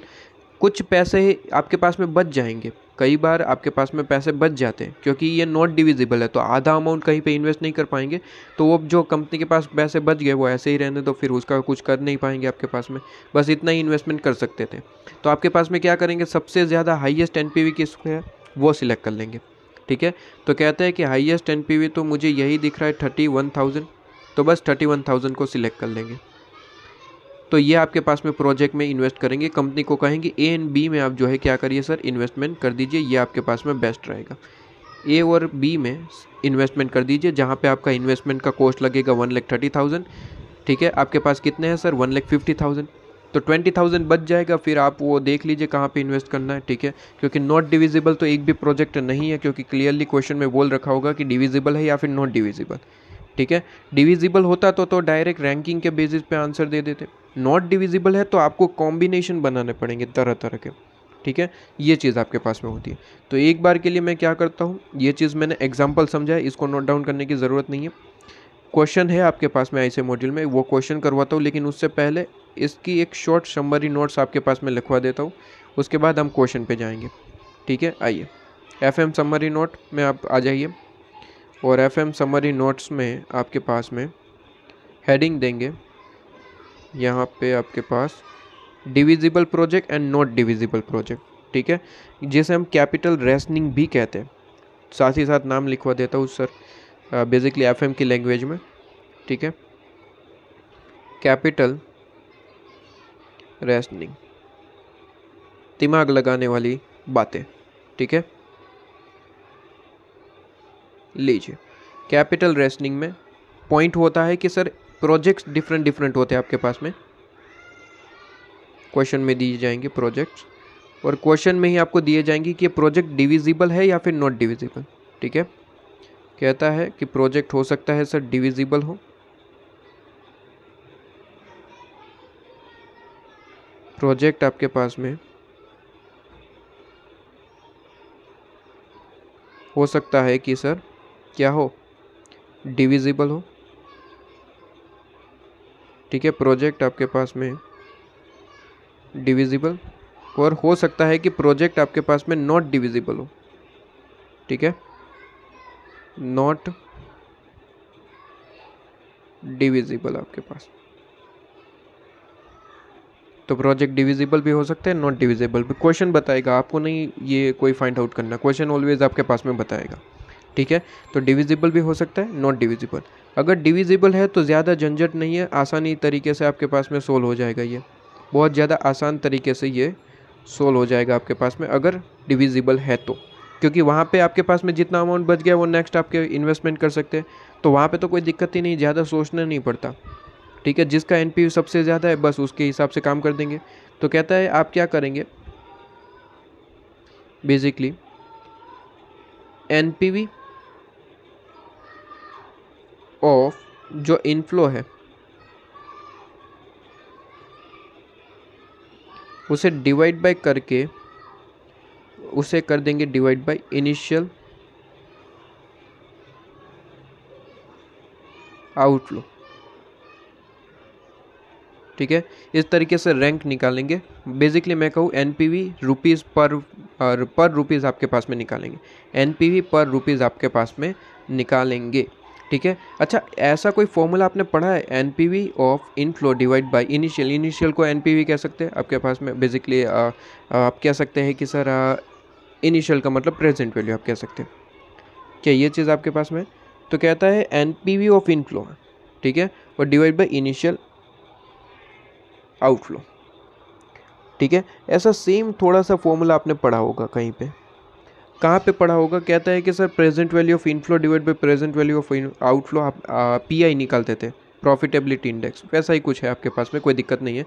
लेकिन यहाँ पे तो आपको मैंने क्लियर बता रखा है किस तरीके से कैलकुलेशन करनी है। एग्जैक्ट आपको ये कैलकुलेशन याद रखनी है। सबसे पहले कहता है कि sir inflow divide by outflow करके पर रुपीज़ इनफ्लो निकाल देंगे कि 1 रुपये के सामने एनपीवी है कितना। ठीक है। उसके बाद सेकंड पॉइंट आपके पास में रैंकिंग दे देंगे। ठीक है, रैंकिंग दे देंगे, रैंकिंग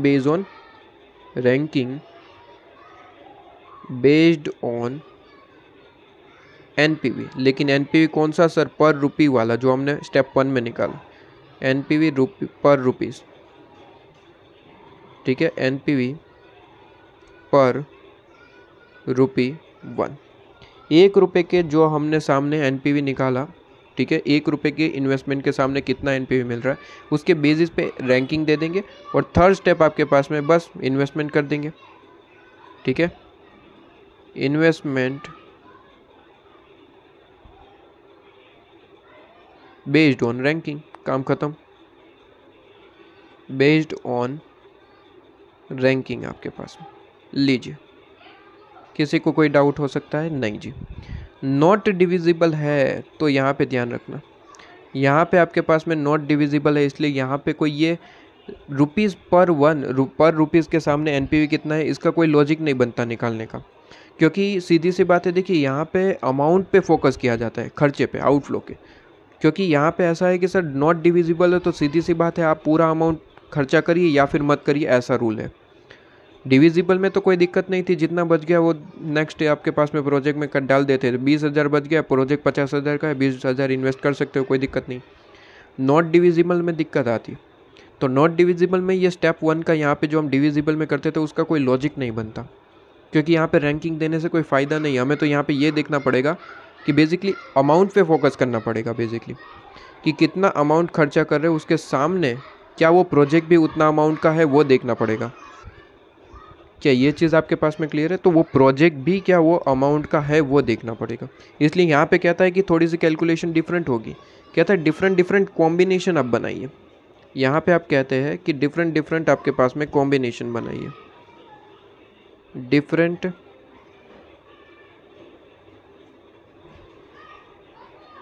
कॉम्बिनेशन। और कॉम्बिनेशन में भी ध्यान रखिए, अगर सबसे पहले बहुत सारे प्रोजेक्ट है, 3 प्रोजेक्ट 4 प्रोजेक्ट एक साथ आप ले सकते हैं तो फिर वही सिलेक्ट करिए, फिर 2-2 में मत जाइए। मैंने जैसे कि एग्जांपल दिया कि 3 लोगों से इनकम मिल रही है और 2 लोगों से इनकम मिल रही है, तो कौन सा बेहतर होगा? 3 लोगों से। ठीक है, जितना ज़्यादा इनकम बने वो सही है। लेकिन 3 लोगों से आपके पास में कॉम्बिनेशन सही नहीं हो पा रहा है, जैसे कि हमने एग्जाम्पल दिया उसमें नहीं हो पाया, तो फिर आप 2 लोगों पर जाएंगे, फिर आपके पास में जाएंगे। 3 लोगों से अगर आपके पास में कहीं कहीं मैच हो रहा है तो फिर 2 में जाने की ज़रूरत नहीं, क्योंकि सीधी सी बात है कि 2 से मिल रही इनकम 3 से मिल रही इनकम 3 में ज़्यादा होगी, तो 2 पे वैसे भी जाने की ज़रूरत नहीं है। ठीक है, कहते हैं कि सर इसके बाद वापस से ये चीज़ वाली चीज़ें मैं अभी क्वेश्चन के साथ समझाऊंगा, वापस रिपीट करूंगा आपके पास। ठीक है, इसके बाद डिफरेंट कॉम्बिनेशन बना लिया, बस काम ख़त्म। हाईएस्ट कोई किसका एनपीवी है, बस वही आपके पास में सिलेक्ट कर लो। हाईएस्ट एनपीवी कॉम्बिनेशन, जिस भी कॉम्बिनेशन का हाईएस्ट एनपीवी है वो सिलेक्ट कर लेंगे। हाईएस्ट एनपीवी कॉम्बिनेशन आपके पास में लीजिए। ठीक है, ये लिखवा दिया। अब इसी के बेस पे और एक बार क्वेश्चन कर लेते हैं तो एकदम से क्लियर हो जाएगा। क्वेश्चन आपके पास में है इलस्ट्रेशन नंबर 13। ठीक है, इलस्ट्रेशन नंबर 13 क्या कहता है? इलस्ट्रेशन नंबर 13, इलस्ट्रेशन नंबर 13 आपके पास में कहता है कि सीवा लिमिटेड करके कोई कंपनी है। ठीक है, सीवा लिमिटेड करके कोई कंपनी है और प्लानिंग कर रही है कि सर वो कैपिटल इन्वेस्टमेंट करेंगे फॉर द नेक्स्ट ईयर आपके पास में। ठीक है, ये कैपिटल इन्वेस्टमेंट करने के लिए प्लानिंग कर रहे हैं। 5 प्रोजेक्ट उन्होंने मंगवाए 5 प्रोजेक्ट यहाँ पे कह रखा है, ठीक है। हमारे एग्जांपल के हिसाब से 4 प्रोजेक्ट है तो कोई दिक्कत नहीं, मैंने अभी अभी एग्जांपल दिया उसमें 4 प्रोजेक्ट लिए, यहाँ पे 5 दिए तो कितने भी दे सकते हैं, ये तो कोई दिक्कत वाली बात नहीं है, जितने भी प्रोजेक्ट मिल गए आपके पास में ख़त्म। कहता है पॉजिटिव एनपीवी आपके पास में गिवन है, और वो जो एनपीवी गिवन है वो 15% के हिसाब से गिवन है, वो तो हमें कोई लेना देना नहीं है कितने परसेंट के हिसाब से। डायरेक्ट अगर आप एनपीवी निकाल के दे रहे हो अमाउंट में तो फिर परसेंटेज की क्या ज़रूरत है, परसेंटेज की ज़रूरत नहीं है, ठीक है। आपके पास में डायरेक्टली इन्वेस्टमेंट का खर्चा माइनस में है तो मतलब कि आउटफ्लो है, और एनपीवी आपको डायरेक्टली अमाउंट में गिवन है, कहता है 15% के हिसाब से कैलकुलेट किया, आप चाहे तो कैलकुलेट भी कर सकते हैं लेकिन कर नहीं पाएंगे, कितने साल के प्रोजेक्ट है ऐसा थोड़ी ना बताएं। तो डायरेक्टली एनपीवी गिवन ही है तो फिर कुछ ढूंढना ही नहीं है, क्यों मगजमारी में करना। कहता है कंपनी के पास लिमिटेड है इन्वेस्टमेंट के लिए अमाउंट, कहता है 1,20,000 ही अमाउंट, ठीक है। कहता है you are required to illustrate आपके पास में the return from the package of the project, ये आपको जो प्रोजेक्ट गिवन है उसमें से कितना रिटर्न होगा मिलेगा कंपनी को वो आपको ढूंढना है with in the capital spending limit. कहता है प्रोजेक्ट आर इंडिपेंडेंट, इंडिपेंडेंट का मतलब होता है डिविजिबल, इंडिपेंडेंट का मतलब होता है डिविजिबल, कहता है इंडिपेंडेंट ईच अदर से और आपके पास में डिविजिबल है, साथ साथ कह रखा है। इंडिपेंडेंट का मतलब होता है कि बेसिकली डिविजिबल, और आपके पास में मेन अगर फोकस करें इंडिपेंडेंट का मतलब कि एक दूसरे से प्रोजेक्ट कनेक्टेड नहीं है, अपने आप में ये सारे के सारे प्रोजेक्ट सेपरेट है, ठीक है। तो मतलब कि प्रोजेक्ट ए में इन्वेस्ट कर रहे हो तो प्रोजेक्ट बी में करना ही पड़ेगा, ऐसा कुछ नहीं, इंडिपेंडेंट है बेसिकली। इंडिपेंडेंट का मतलब होता है ए में करिए, ए और बी आपके पास में दोनों ही अलग प्रोजेक्ट है, सी भी अलग है, डी भी अलग है और ई भी अलग है, तो यहाँ पे हर एक प्रोजेक्ट अपने आप में डिफरेंट है, इसका मतलब होता है इंडिपेंडेंट, और आपके पास में डिविजिबल है, ठीक है। तो कहता है it means part of project is possible, आपके पास में सीधी सी बात है, डिविजिबल का मतलब मैं समझा चुका हूँ कि लास्ट में मान लीजिए 10 रुपये भी आपके पास में बच गए तो 10 रुपये भी कहीं पे भी इन्वेस्ट कर सकते हो, ज़रूरी नहीं है आपके पास में कि पूरा अमाउंट चाहिए, डिविजिबल का मतलब ये होता है। तो सिंपल सा है मतलब आपके पास में, आ जाइए इसको क्वेश्चन को सोल्व करते हैं जैसे कि मैंने आपको बताया, ठीक है, वैसे ही आपको सॉल्यूशन करना है। देख लेते हैं एक बार के लिए क्या सॉल्यूशन निकल के आता है इसका। इलस्ट्रेशन नंबर 13, इलस्ट्रेशन नंबर 13 देख लेते हैं। इलस्ट्रेशन नंबर ये लीजिए आपके पास में 13, आ जाइए क्वेश्चन को सोल्व करते हैं। कहता है प्रोजेक्ट डिविजिबल है, ठीक है, तो सबसे पहले ही लिख देंगे सर प्रोजेक्ट्स आर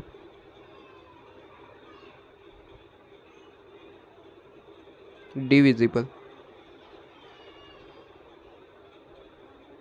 ये मेन पॉइंट होता है इस क्वेश्चन को सोल्व करने के। जब भी कैपिटल रेशनिंग मतलब कि आपके पास में ये प्रोजेक्ट डिसीजन से रिलेटेड क्वेश्चन आएगा तो फोकस तो आपको सबसे पहले यही करना पड़ेगा कि सर डिविजिबल है या फिर इनडिविजिबल, मतलब कि नॉट डिविजिबल बेसिकली। तो कहता है डिविजिबल है या फिर नॉट डिविजिबल, ये सबसे पहले फाइंड आउट करना पड़ेगा क्योंकि मेथड चेंज हो जाएगी ना कैलकुलेशन की। अगर डिविजिबल है तो 3 स्टेप आपको फॉलो करने पड़ेंगे, और नॉट डिविजिबल है तो 2 स्टेप फॉलो करने पड़ेंगे, और 2 बड़े स्टेप है बेसिकली, ठीक है। तो डिविजिबल है तो फ़ायदे में है, कोई दिक्कत नहीं है, वैसे कोई भी पूछ ले अपने को आता है। इसी क्वेश्चन को हम नॉट डिविजिबल से भी क्वेश्चन सोल्व करेंगे, दिक्कत नहीं है। वैसे तो पूछा डिविजिबल है तो डिविजिबल का ही आंसर देना है, नॉट डिविजिबल से भी कैलकुलेशन करके सीखेंगे। सबसे पहले प्रोजेक्ट आर डिविजिबल, क्वेश्चन ने जो पूछा है वही हम कैलकुलेशन कर रहे हैं। क्या करेंगे सर, सीधी सी बात है, सबका एनपीवी का रैंकिंग देंगे। तो सबसे पहले वही जो आपको गिवन है वही कॉपी पेस्ट कर लेते हैं। कहते हैं सर प्रोजेक्ट आपके पास में, प्रोजेक्ट्स आपके पास में ए है, बी, सी, डी और ई, 5 प्रोजेक्ट आपके पास में, ठीक है। इन्वेस्टमेंट का अमाउंट कितना मांग रहे हैं, इन्वेस्टमेंट कितना मांग रहे हैं। कहता है इन्वेस्टमेंट रुपीज़ आपके पास में 50,000, 40,000, 25,000, 30,000 और 35,000, ठीक है, ये आपके पास में। और इसका एनपीवी भी खुद निकाल के देंगे, एनपीवी वैसे परसेंटेज की कोई ज़रूरत नहीं है, मैं तो डायरेक्ट एनपीवी लिख दूंगा। कितने कितने, 15,400, 18,700, 18,700 इसके बाद 10,100, 11,200 और 19,300। ठीक है, अब क्या करना है सर, सिंपली एनपीवी के बेस पे रैंकिंग देना है। लेकिन सर ऐसे डायरेक्टली दे नहीं पाएंगे, क्यों? क्योंकि एनपीवी भले ही इनका ज़्यादा है, मान लीजिए इनका ज़्यादा है 19,300, लेकिन उसके सामने देखना पड़ता है कि अमाउंट कितना इन्वेस्ट हो रहा है, सबका आउटफ्लो डिफरेंट डिफरेंट है। तो डायरेक्टली एनपीवी के बेस पे ऐसे हम डिसीजन नहीं ले पाएंगे कि इसको रैंक 1 दे दो, इसको 2 दे दो। तो क्या करना पड़ेगा सर, एनपीवी को कन्वर्ट करना पड़ेगा इन 1 रुपीज़। ठीक है, तो एक और कॉलम बनाएंगे। ठीक है, एनपीवी ये बनाएंगे। ठीक है, एनपीवी आपके पास में eight ₹1 eight ₹1।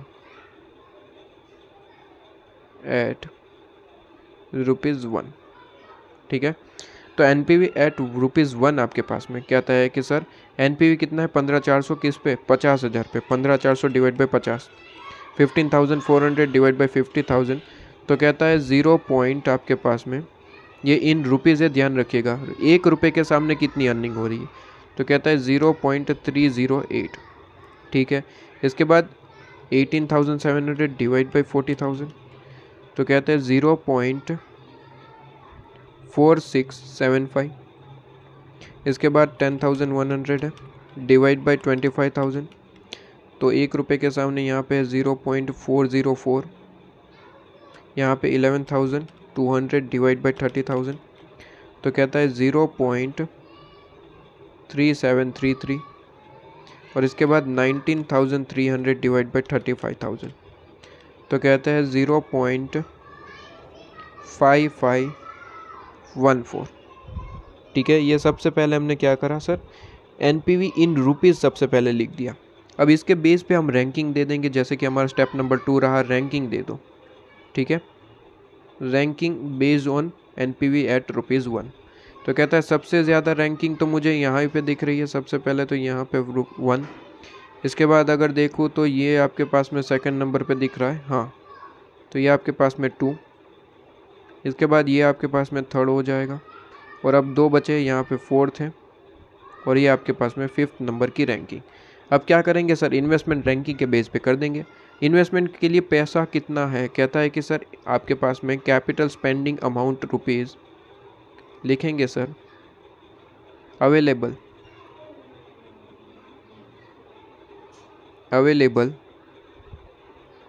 Capital amount for spending आपके पास में इज इक्वल टू रुपीज़ कितना है, 1,20,000। तो इज इक्वल टू रुपीज़ 1,20,000। 1,20,000 आपके पास में इन्वेस्ट कर सकते हैं मैक्सिमम। बताइए, सबसे पहले तो प्रोजेक्ट ई में इन्वेस्ट करेंगे। ठीक है, प्रोजेक्ट आपके पास में रैंकिंग, ठीक है, रैंकिंग आपके पास में प्रोजेक्ट ई सबसे पहले रहेगा। इसके बाद दूसरा कौन सा रहेगा ये बताइए, कहता है प्रोजेक्ट बी सेकंड नंबर पे रहेगा। ठीक है, प्रोजेक्ट बी आपके पास में। इसके बाद आपके पास में सी आपके पास में रहेगा। इसके बाद में आपके पास में डी रहेगा, और इसके बाद में लास्ट में आपके पास में प्रोजेक्ट ए रहेगा। ठीक है, अब मुझे यहाँ पे अमाउंट पता लगा के दिखाना कि 1,20,000 हमारे पास में जो पड़ा है कब ख़त्म हो जाता है। कहता है प्रोजेक्ट ई में सबसे पहले इन्वेस्ट करेंगे, उसका अमाउंट कितना है, 35,000। ठीक है, इसमें इन्वेस्ट कर देंगे, तो 1,20,000 में से 35,000 यहाँ पे चला गया, इन्वेस्ट कर दिया, ख़त्म। इसके बाद सेकंड नंबर पे बी में, तो बी में कितना चाहिए सर, 40,000 इन्वेस्ट कर देंगे, पूरे का पूरा 40,000। ठीक है जी, तो 40,000 वहाँ पे चला गया। अब कितना बचा, कहता है कि 45,000। सी में जाइए, कितना है, क्या कहते हैं 25,000, तो इन्वेस्ट कर देंगे 25,000।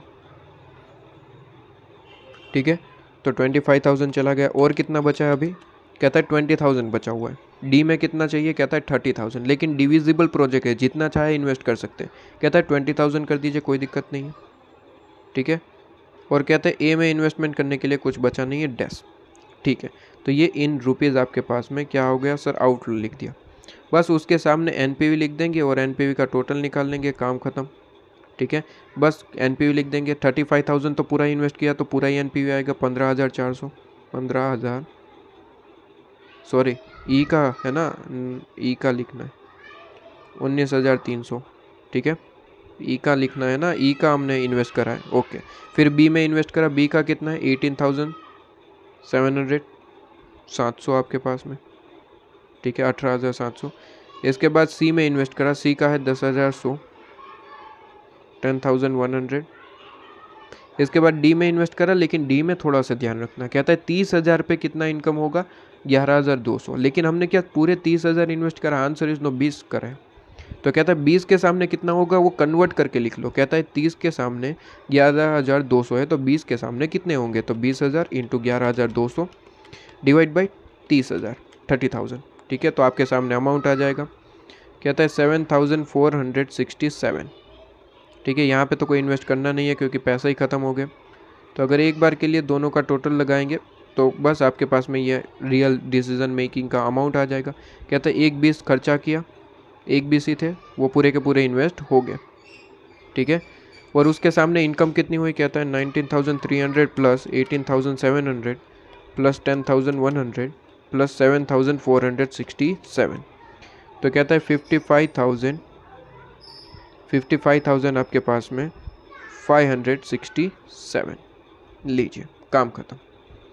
ये आपके पास में आंसर आ गया कि मैक्सिमम कितना कमा सकते थे। तो ये लीजिए आपके पास में डिविजिबल अगर प्रोजेक्ट है तो ये लीजिए आपके पास में अर्निंग हो गई, इतना कमाने वाले हैं आप यहाँ पे। ठीक है, ये आपके पास में अमाउंट हो गया, ख़त्म हो गई कहानी। ठीक है, ये प्रोजेक्ट डिविजिबल है तो इतनी कैलकुलेशन आपको यहाँ पे करनी थी।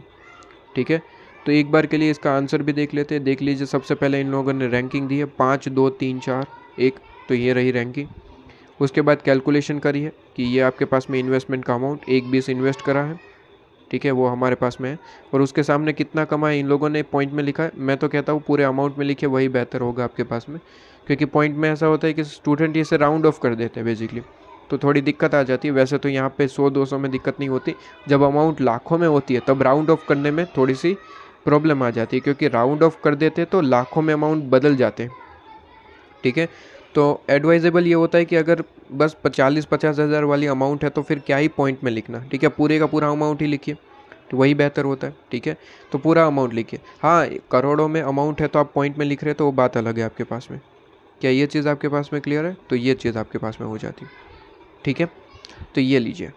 कहता है कि सर अगर प्रोजेक्ट डिविजिबल नहीं होता तो भी इन लोगों ने एक कैलकुलेशन करके दे रखा है। वैसे क्वेश्चन ने नहीं पूछा, लेकिन इसने कह रखा है कि सर अगर प्रोजेक्ट डिविजिबल नहीं होता तो क्या आंसर रहता।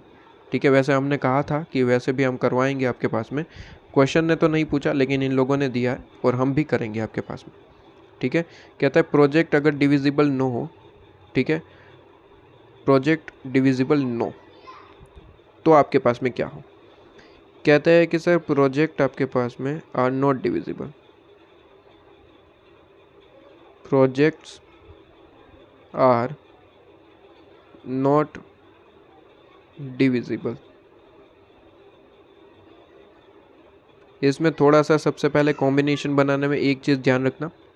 कहते हैं क्वेश्चन को अच्छे से देख लेना। वैसे यहाँ पे क्वेश्चन हमने लिख रखा है ना, तो वहाँ पे जाने की ज़रूरत नहीं, यहाँ पे ही क्वेश्चन लिख रखा है, क्वेश्चन का ही तो कॉपी पेस्ट ये चीज़ है। एक चीज़ यहाँ पे देख लेना जो ध्यान से। ठीक है, कहते हैं कि सर प्रोजेक्ट आपके पास में, बिल्कुल प्रोजेक्ट में जो चीज़ ध्यान रखने वाली है कि सबसे पहले तो ट्राई करेंगे कि सारे प्रोजेक्ट क्या परचेज कर पा रहे हैं। हमारे पास अमाउंट कितना है 1,20,000, क्वेश्चन के हिसाब से पैसा कितना बचा हुआ है 1,20,000, 1,20,000 रुपये है हमारे पास में। ठीक है, तो कोशिश तो ये रहेगी कि सारे ही प्रोजेक्ट सिलेक्ट कर लें, लेकिन एक बार के लिए सारे प्रोजेक्ट का टोटल लगाओ तो 50 + 40 + 25 + 30 + 35 आपके पास। तो कहता है कि 1,80,000 हो जाता है।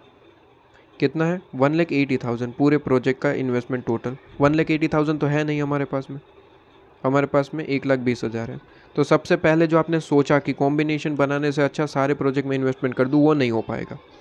तो अब कॉम्बिनेशन कंपलसरी बनाना ही पड़ेगा, क्योंकि 1-2 प्रोजेक्ट तो आपके छूट जाएंगे, नहीं कर पाएंगे उसमें इन्वेस्टमेंट। तो ट्राई करेंगे कि सबसे पहले एक चलो छोड़ देते, सारे के सारे नहीं, एक छोड़ देते हैं, मतलब कि ABCD चार प्रोजेक्ट का कॉम्बिनेशन बनाने की कोशिश करते हैं। ABCD देखिए, सबसे पहले कहता है 50, 40, 25 और आपके पास में 30। तो ये भी बहुत ज़्यादा हो जाएगा। कोई भी चार ले लो, BCDE ले लो, तो सबके 1,20,000 से ज़्यादा ही जाएगा। मतलब कि 4 रुपये की सिलेक्शन जो आपका डिसीजन था वो भी गया। एक बार के लिए 3 से देख लेते। अगर 3 से भी नहीं हुआ तो फिर 2 में देखेंगे। हाँ, लेकिन ध्यान रहे, अगर 3 से कहीं आपके पास में हो जाता है तो फिर 2 में नहीं जाएंगे, क्योंकि 2 में सीधी सी बात है, वही बात हो जाएगी कि सर 3 लोगों से इनकम मिल ही रही है आपको, तो फिर 2 में क्यों जाना। ठीक है, ये चीज़ होती है। तो कहता है 4 से तो नहीं हो पाए, 4 में हो जाता तो फिर मैं 3 में नहीं जाता। अब 3 में जाना पड़ेगा, क्योंकि 4 से तो ओबियसली अपने बजट से सारी चीज़ें ऊपर चली जाती है। तो 3 में एक बार के लिए देख लेते हैं। 1,20,000 तक का अमाउंट आपके पास में बन जाता है तो बस काम खत्म। कहता है ABC सिलेक्ट करते हैं। ठीक है, 3 में एक बार के लिए चेक ही तो करना है। ABC सिलेक्ट करते हैं। कहता है 50,000 प्लस 40,000 प्लस 25,000। क्या ये बजट के अंदर है? Answer is yes. 1,20 हमारे पास में, 1,15 का खर्चा है, तो 3 का काम हो जाएगा। तो फिर अब 2 की कोई बनानी नहीं है आपको पेयर, सिर्फ और सिर्फ 3 की पेयर बनानी, काम खत्म करना है। ठीक है, आ जाइए, 3 में हो रहा है हमारे पास में, तो 3 की पेयर बनाएंगे। कहता है A, B और C सबसे पहले। ठीक है, 1,15 का इन्वेस्टमेंट मांग रहे हैं, यहाँ पे लिखेंगे इन्वेस्टमेंट आपके पास में ABC आपके पास। ठीक है, आपके पास में प्रोजेक्ट कॉम्बिनेशन, प्रोजेक्ट आपके पास में प्रोजेक्ट कॉम्बिनेशन आपके पास में। ठीक है, और यहाँ पे लिखेंगे इन्वेस्टमेंट रुपीज़, इन्वेस्टमेंट आपके पास में रुपीज़। ठीक है, तो लिखिए सर ABC सबसे पहले सिलेक्ट करा है, और ABC के हिसाब से 1,15,000 का इन्वेस्टमेंट बन रहा है, जो कि हमारे बजट में है। हमारे पास में 1,20 है। ठीक है, तो ये कर सकते हैं। इसके बाद आगे बढ़ेंगे। कहता है ABC हो गया, अब आगे बढ़ेंगे ABD, एक प्रोजेक्ट को हटा के ABD। ठीक है, ABD आपके पास ABD। ठीक है, इसके बाद सिलेक्ट करेंगे A, B और E, A, B और E, A, B और E। A से बनने वाली सारी पेयर खत्म हो गई क्या? एक बार देख लीजिए, ABC हो गया, ABD हो गया, ABE हो गया। हाँ, A से बनने वाले सारी पेयर खत्म। अब B से बनाएंगे। कहता है BCD, नीचे ही जाना, ऊपर नहीं। BAC बनाओगे तो सीधी सी बात है वो रिपीट हो जाएगा, अगर ऊपर चले गए तो रिपीट हो जाएगा। देख लीजिए, BAC ABC रिपीट हो जाएगा, तो ऊपर नहीं जाना।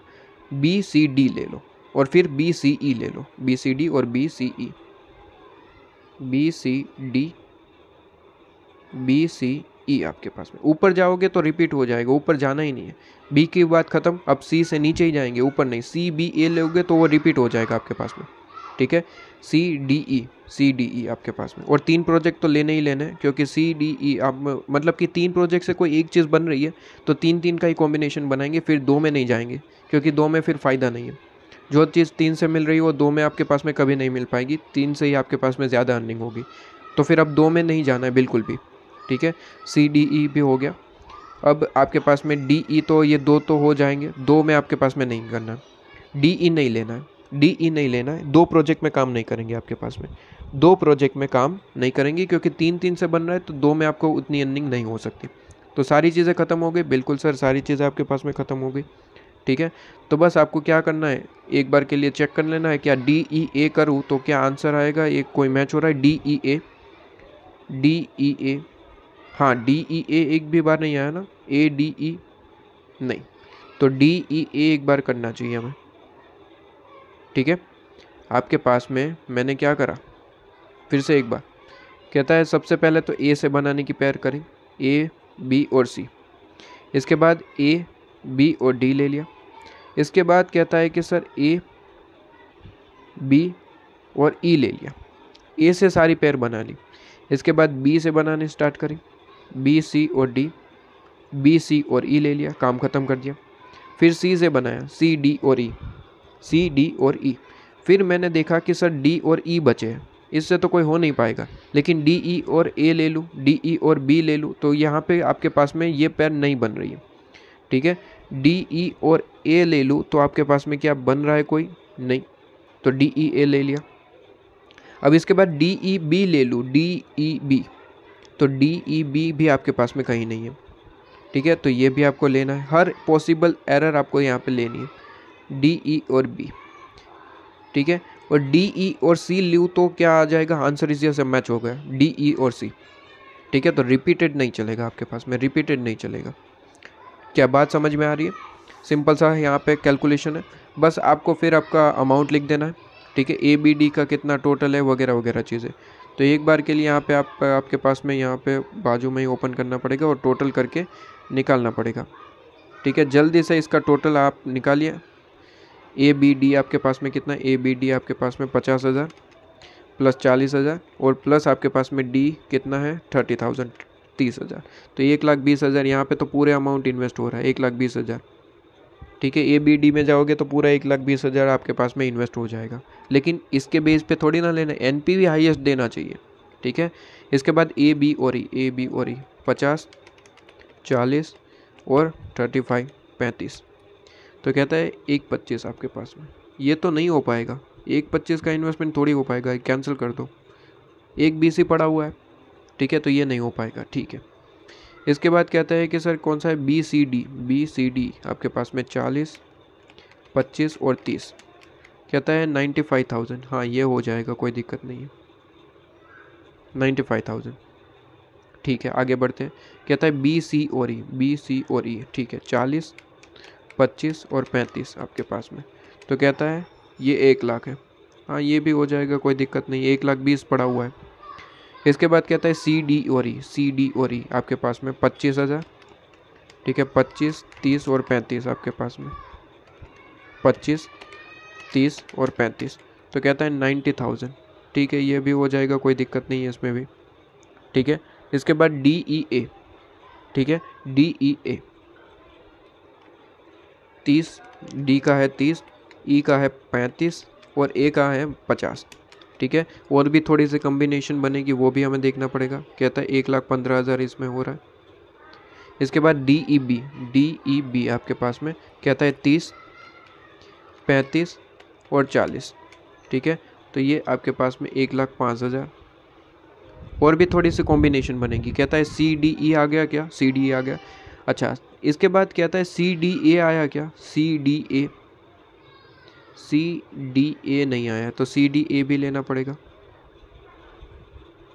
ठीक है। सी डी ए भी लेना पड़ेगा। सी कितना है? 25 प्लस 30 प्लस आपके पास में 50, ठीक है। तो ये भी आपके पास में 1,5। क्लियर है? अब मैं आपको समझाता हूँ कि कॉम्बिनेशन का सही तरीका या फिर इजी तरीका क्या होता है। देखिए सिंपल सा, यहाँ पे मैं समझाता हूँ कि कॉम्बिनेशन का सही तरीका या फिर सिंपल तरीके से कैलकुलेशन कैसे करना है। कहता है ए बी सी डी और ई, ठीक है। टोटल 5 प्रोजेक्ट आपको गिवन है, अच्छे से समझना, बहुत सिंपल होता है। कहता है कि आप सबसे पहले ए से स्टार्ट करिए। 3-3 का कॉलम बनाना है, ये तो सबसे पहले आपने डिसाइड कर लिया। आप क्या करेंगे? सबसे पहले ए से बनाने वाली सारी चीज़ें पहले ही बना लेंगे। कहता है कि सर ए से कितनी कितनी चीज़ें, सबसे पहले तो ए बी सी ले लेंगे, ठीक है, ए बी सी। इसके बाद बी से बी को पकड़ के रखिए, ए बी सी ले लिया, ए बी डी ले लो, साथ साथ में ख़त्म करो, ए बी डी। उसके बाद भी है क्या? बी को पकड़ के रखो, अभी सी हो गया, डी हो गया, ई भी ले लो, ए बी ई। तो बी से होने वाले सारे कॉम्बिनेशन हो गए। ए तो कांस्टेंट है आपके पास में, अभी रखेंगे, क्लियर है। अब सी ले लो, ठीक है। अब सी को, ए तो कांस्टेंट है अभी, सी को ले लो, सी को पकड़ के नीचे चले जाओ, ऊपर नहीं जाना है, ऊपर नहीं जाना है। कहता है ए सी डी, उसके बाद कुछ है, हाँ ई है, तो ए सी ई। क्या अब सारी चीज़ें हो गई? ए डी अभी बाकी है ना, सी का काम खत्म हुआ, ए सी का काम खत्म हो गया। अब ए डी की बात करते हैं, ए डी। कहता है ए डी ई, इसके बाद कुछ है, आंसर इज नो। तो ए डी से आपके पास में एक ही कॉम्बिनेशन बना, बस ए खत्म, ए खत्म। अब बी को कांस्टेंट बनाओ और नीचे ही जाएंगे, ऊपर नहीं जाएंगे। बी सी, ठीक है, तो बी और सी को आपके पास में कांस्टेंट रखो अभी। बी सी के साथ डी लो और आगे है तो ई भी ले लो, बी सी ई। बस सी की काम खत्म हो गया। अब बी तो अभी कांस्टेंट ही रखना है। अब सी का काम खत्म हो गया, डी ले लो, B D E, B D E. ठीक है, ये चीज़ आपके पास में, तो बी का भी काम खत्म हो गया। इसके बाद सी को ले लो, ऊपर नहीं जाना, नीचे ही रहना। कहता है सी डी ई, यहाँ पे तो आपके पास में 2 ही है, सी डी और ई। इसके बाद डी ले लो, डी से आपके पास में 3 बन रहा है क्या? ये तो आपके पास में ख़त्म हो गया। डी से 3 बनेगा, आंसर इज नो। डी और ई तो ये तो 2 हो गए, 2 नहीं लेना है, 2 में कोई फ़ायदा ज़्यादा नहीं होगा। ठीक है, 3 से अगर सारी चीज़ें पैर बन रही है तो फिर 2 में फ़ायदा नहीं होगा। तो ये आपके पास में टोटल इतनी पैर बनेगी, 1 2 3 4 5 6 7 8 9 10 पैर बनेगी। हमने 10 पैर लिख दी है, एक बार के लिए चेक कर लेता हूँ। 3 3 6 3 9, एक पैर हमारे से छूट गई है, कौन सी है देख लेते एक बार के लिए। बताइए, ए बी सी आ चुका? हाँ जी, ए बी सी आ चुका। सही तरीका ये है, आपके पास में ऐसे बनाओगे तो कोई दिक्कत नहीं होगी। ए बी डी आपके पास में हो गया, ए बी ई, हाँ जी आ गया। इसके बाद B C D, B C D आपके पास में आ चुका। एक बार के लिए यहाँ से चलते हैं, ए बी सी आ चुका, ए बी डी आ चुका, ए बी ई आ चुका, ए सी डी आ चुका है। ए सी डी आपके पास में, हाँ यही रह गया है शायद, ए सी और डी। हाँ अच्छा, यहाँ पे है ए सी डी, हाँ ये भी हो चुका है, ए सी डी तो आ चुका है। ए सी ई आ चुका है, ये आपके पास में हो चुका है। ए सी ई बाकी है, ठीक है। तो ए सी ई बाकी हमारा है, ए सी ई, ठीक है ना। ओके, ए सी ई बाकी था। ए सी का ज़रा टोटल बता दीजिए, ए सी और ई। कहता है 50, सी का है 25 और ई का है 35, तो 1 10 आपके पास में। लीजिए, काम हो गया। सबका एनपीवी का टोटल आपको लिखना पड़ेगा। बस ये कैंसिल हो चुका है तो ये आपके पास में नहीं है, बाकी एनपीवी का सबका टोटल लिखना पड़ेगा। थोड़ी सी बड़ी कैलकुलेशन होती है, ठीक है। तो ये 5 नंबर में दोनों चीज़ें नहीं पूछेगा आपके पास में, ये थोड़ी सी आपके पास में चीज़ें हो जाती है। तो बताइए, ए बी सी का टोटल कितना आ रहा है? ये आपको सिंपली टोटल निकालना पड़ेगा। ए बी सी का एनपीवी का टोटल 15,400 प्लस आपके पास में बी 18,700 और सी आपके पास में कौन सा है? 10,000 आपके पास में 100 रुपये, तो 44,200 आपके पास। इसी तरीके से सबका टोटल आप लगाएंगे अपने तरीके से, ठीक है। मैं डायरेक्टली आपके पास में ऐसे मॉड्यूल पे चला जाता हूँ और वहीं से आपको बता देता हूँ कि कॉम्बिनेशन आप जैसे ही बनाएंगे, ठीक है, कॉम्बिनेशन जैसे ही आप बनाएंगे तो ये चीज़ आपके पास में कुछ इस तरीके से आ जाएगी और उसमें से आप डिसाइड करेंगे कि हाईएस्ट आपके पास में कौन सा है। तो हाईएस्ट आपके पास में कौन सा आ रहा है, तो मैं डायरेक्ट यहाँ से बता दूँ कि सर ई बी और डी का हाईएस्ट आपके पास में एनपीवी आएगा, ठीक है, ई बी डी। तो हमने जो यहाँ पे बनाए हैं सारे के सारे कॉलम्स, उसमें आपके पास में कौन सा बेहतर बनेगा? ई बी और डी। तो ई बी डी आपके पास में मतलब कि ये वाला कॉम्बिनेशन जहाँ पे 1,05,000 का खर्चा हो रहा है और उसके सामने सबसे ज़्यादा एनपीवी आपके पास में आ जाएगा 49,200 इस तरीके से। तो ये आपके पास में बेस्ट प्रोजेक्ट माना जाएगा। सबका एनपीवी टोटल लगाएंगे, हाईएस्ट इसका ही आएगा इस तरीके से। क्या ये चीज़ आपके पास में क्लियर हुई? तो ये आपके पास में है, ये जो चीज़ मैंने समझाई, ठीक है। तो ये आपके पास में क्वेश्चन ख़त्म हो जाता है। होमवर्क कंप्लीट कर दीजिएगा, सबका टोटल लगा के खुद से कैलकुलेशन कंप्लीट करिए। क्या इस तरीके से आंसर आ रहा है देख लीजिए एक बार के लिए, ठीक है। तो ये आपके पास में हो जाएगा। चलिए, क्लियर है। प्रोजेक्ट डिविजिबल हो तो समझ आ गया, नॉट डिविजिबल हो तो कॉम्बिनेशन बना के हाईएस्ट एनपीवी ढूंढ लेना और ये भी काम ख़त्म हो जाता है। अब कहते हैं अगर अनइक्वल लाइफ है तो क्या करना है। अगर प्रोजेक्ट की लाइफ अनइक्वल है तो क्या करेंगे। तो कहते हैं कि आपके पास में बड़ा ही सिंपल सा कैलकुलेशन होता है। इलस्ट्रेशन नंबर हमारे पास में 14 है इस पर, ठीक है। इलस्ट्रेशन नंबर 14 कहते हैं कि सर आर लिमिटेड करके कोई कंपनी है, ठीक है। कंसीडरिंग यहाँ पे आपके पास में मोनेटाइजिंग इट्स प्रोडक्ट, और यहाँ पे 2 प्रपोजल इनके पास में आए जिसमें वो इन्वेस्ट करना चाहते हैं और एक्सपेक्टेड कैश फ्लो वगैरह आपको गिवन है और एनपीवी भी उन लोगों ने यहाँ पे कैलकुलेट करके दे रखा है 12% के हिसाब से। साथ ही साथ आईआरआर भी कैलकुलेट करके उन लोगों ने दिया है, ठीक है भाई, दिया है तो क्या ही दिक्कत हो सकती है। कहता है कैश फ्लो आपको गिवन है प्रोजेक्ट ए और प्रोजेक्ट बी का, ईयर 0 पे खर्चा है और 1 से 6 ईयर तक आपके पास में प्रोजेक्ट ए चलता है। लेकिन ध्यान रखें, प्रोजेक्ट जो आपके पास में बी है वो 3rd ईयर में कंप्लीट हो जाता है। तो बी की लाइफ 3 साल की है, ए की लाइफ 6 साल की है। इनइक्वल लाइफ आप कह सकते हैं, ठीक है, अनइक्वल लाइफ आपके पास में कह सकते हैं। तो प्रोजेक्ट ए और बी में इक्वल लाइफ नहीं है, कंपैरिजन करना लॉजिक बनेगा नहीं आपके पास में। कहता है प्रोजेक्ट ए का जो एनपीवी है वो 6 लाख समथिंग है और आपके पास में प्रोजेक्ट बी का 5 लाख समथिंग है। इन्वेस्टमेंट अगर आपके पास में करने के लिए अगर आपको सिंपल तरीके से पूछा जाए तो अभी तक जो ऐसा आपने पढ़ा है तो आप तो डायरेक्ट यही कह देंगे आपके पास में कि सर प्रोजेक्ट ए ज़्यादा बेहतर है। क्यों? क्योंकि प्रोजेक्ट ए में एनपीवी ज़्यादा मिल रहा है, प्रोजेक्ट ए में आपके पास में एनपीवी ज़्यादा मिल रहा है, इसलिए आप कह देंगे कि प्रोजेक्ट ए बेहतर है। लेकिन ऐसा नहीं है, ऐसा ज़रूरी नहीं है। बेसिकली मैं कहूँ ऐसा ज़रूरी नहीं है। क्यों? क्योंकि ऐसा है कि सर प्रोजेक्ट ए पूरे 6 साल चलने वाला है, तो आपकी ये 40 लाख रुपए पूरे 6 साल फंसेंगे, उस पर आपको इनकम मिलेगी। प्रोजेक्ट बी 20 लाख का इन्वेस्टमेंट मांगता है लेकिन 3 साल में आपको इनकम दे रहा है और 3 साल के बाद ख़त्म हो जाएगा। तो कंपैरिजन करना सही नहीं बनेगा जब भी ईयर सेम ना हो दोनों प्रोजेक्ट के। दो प्रोजेक्ट में अगर आप कंपैरिजन कर रहे हैं तो उसकी लाइफ सेम होना ज़रूरी है।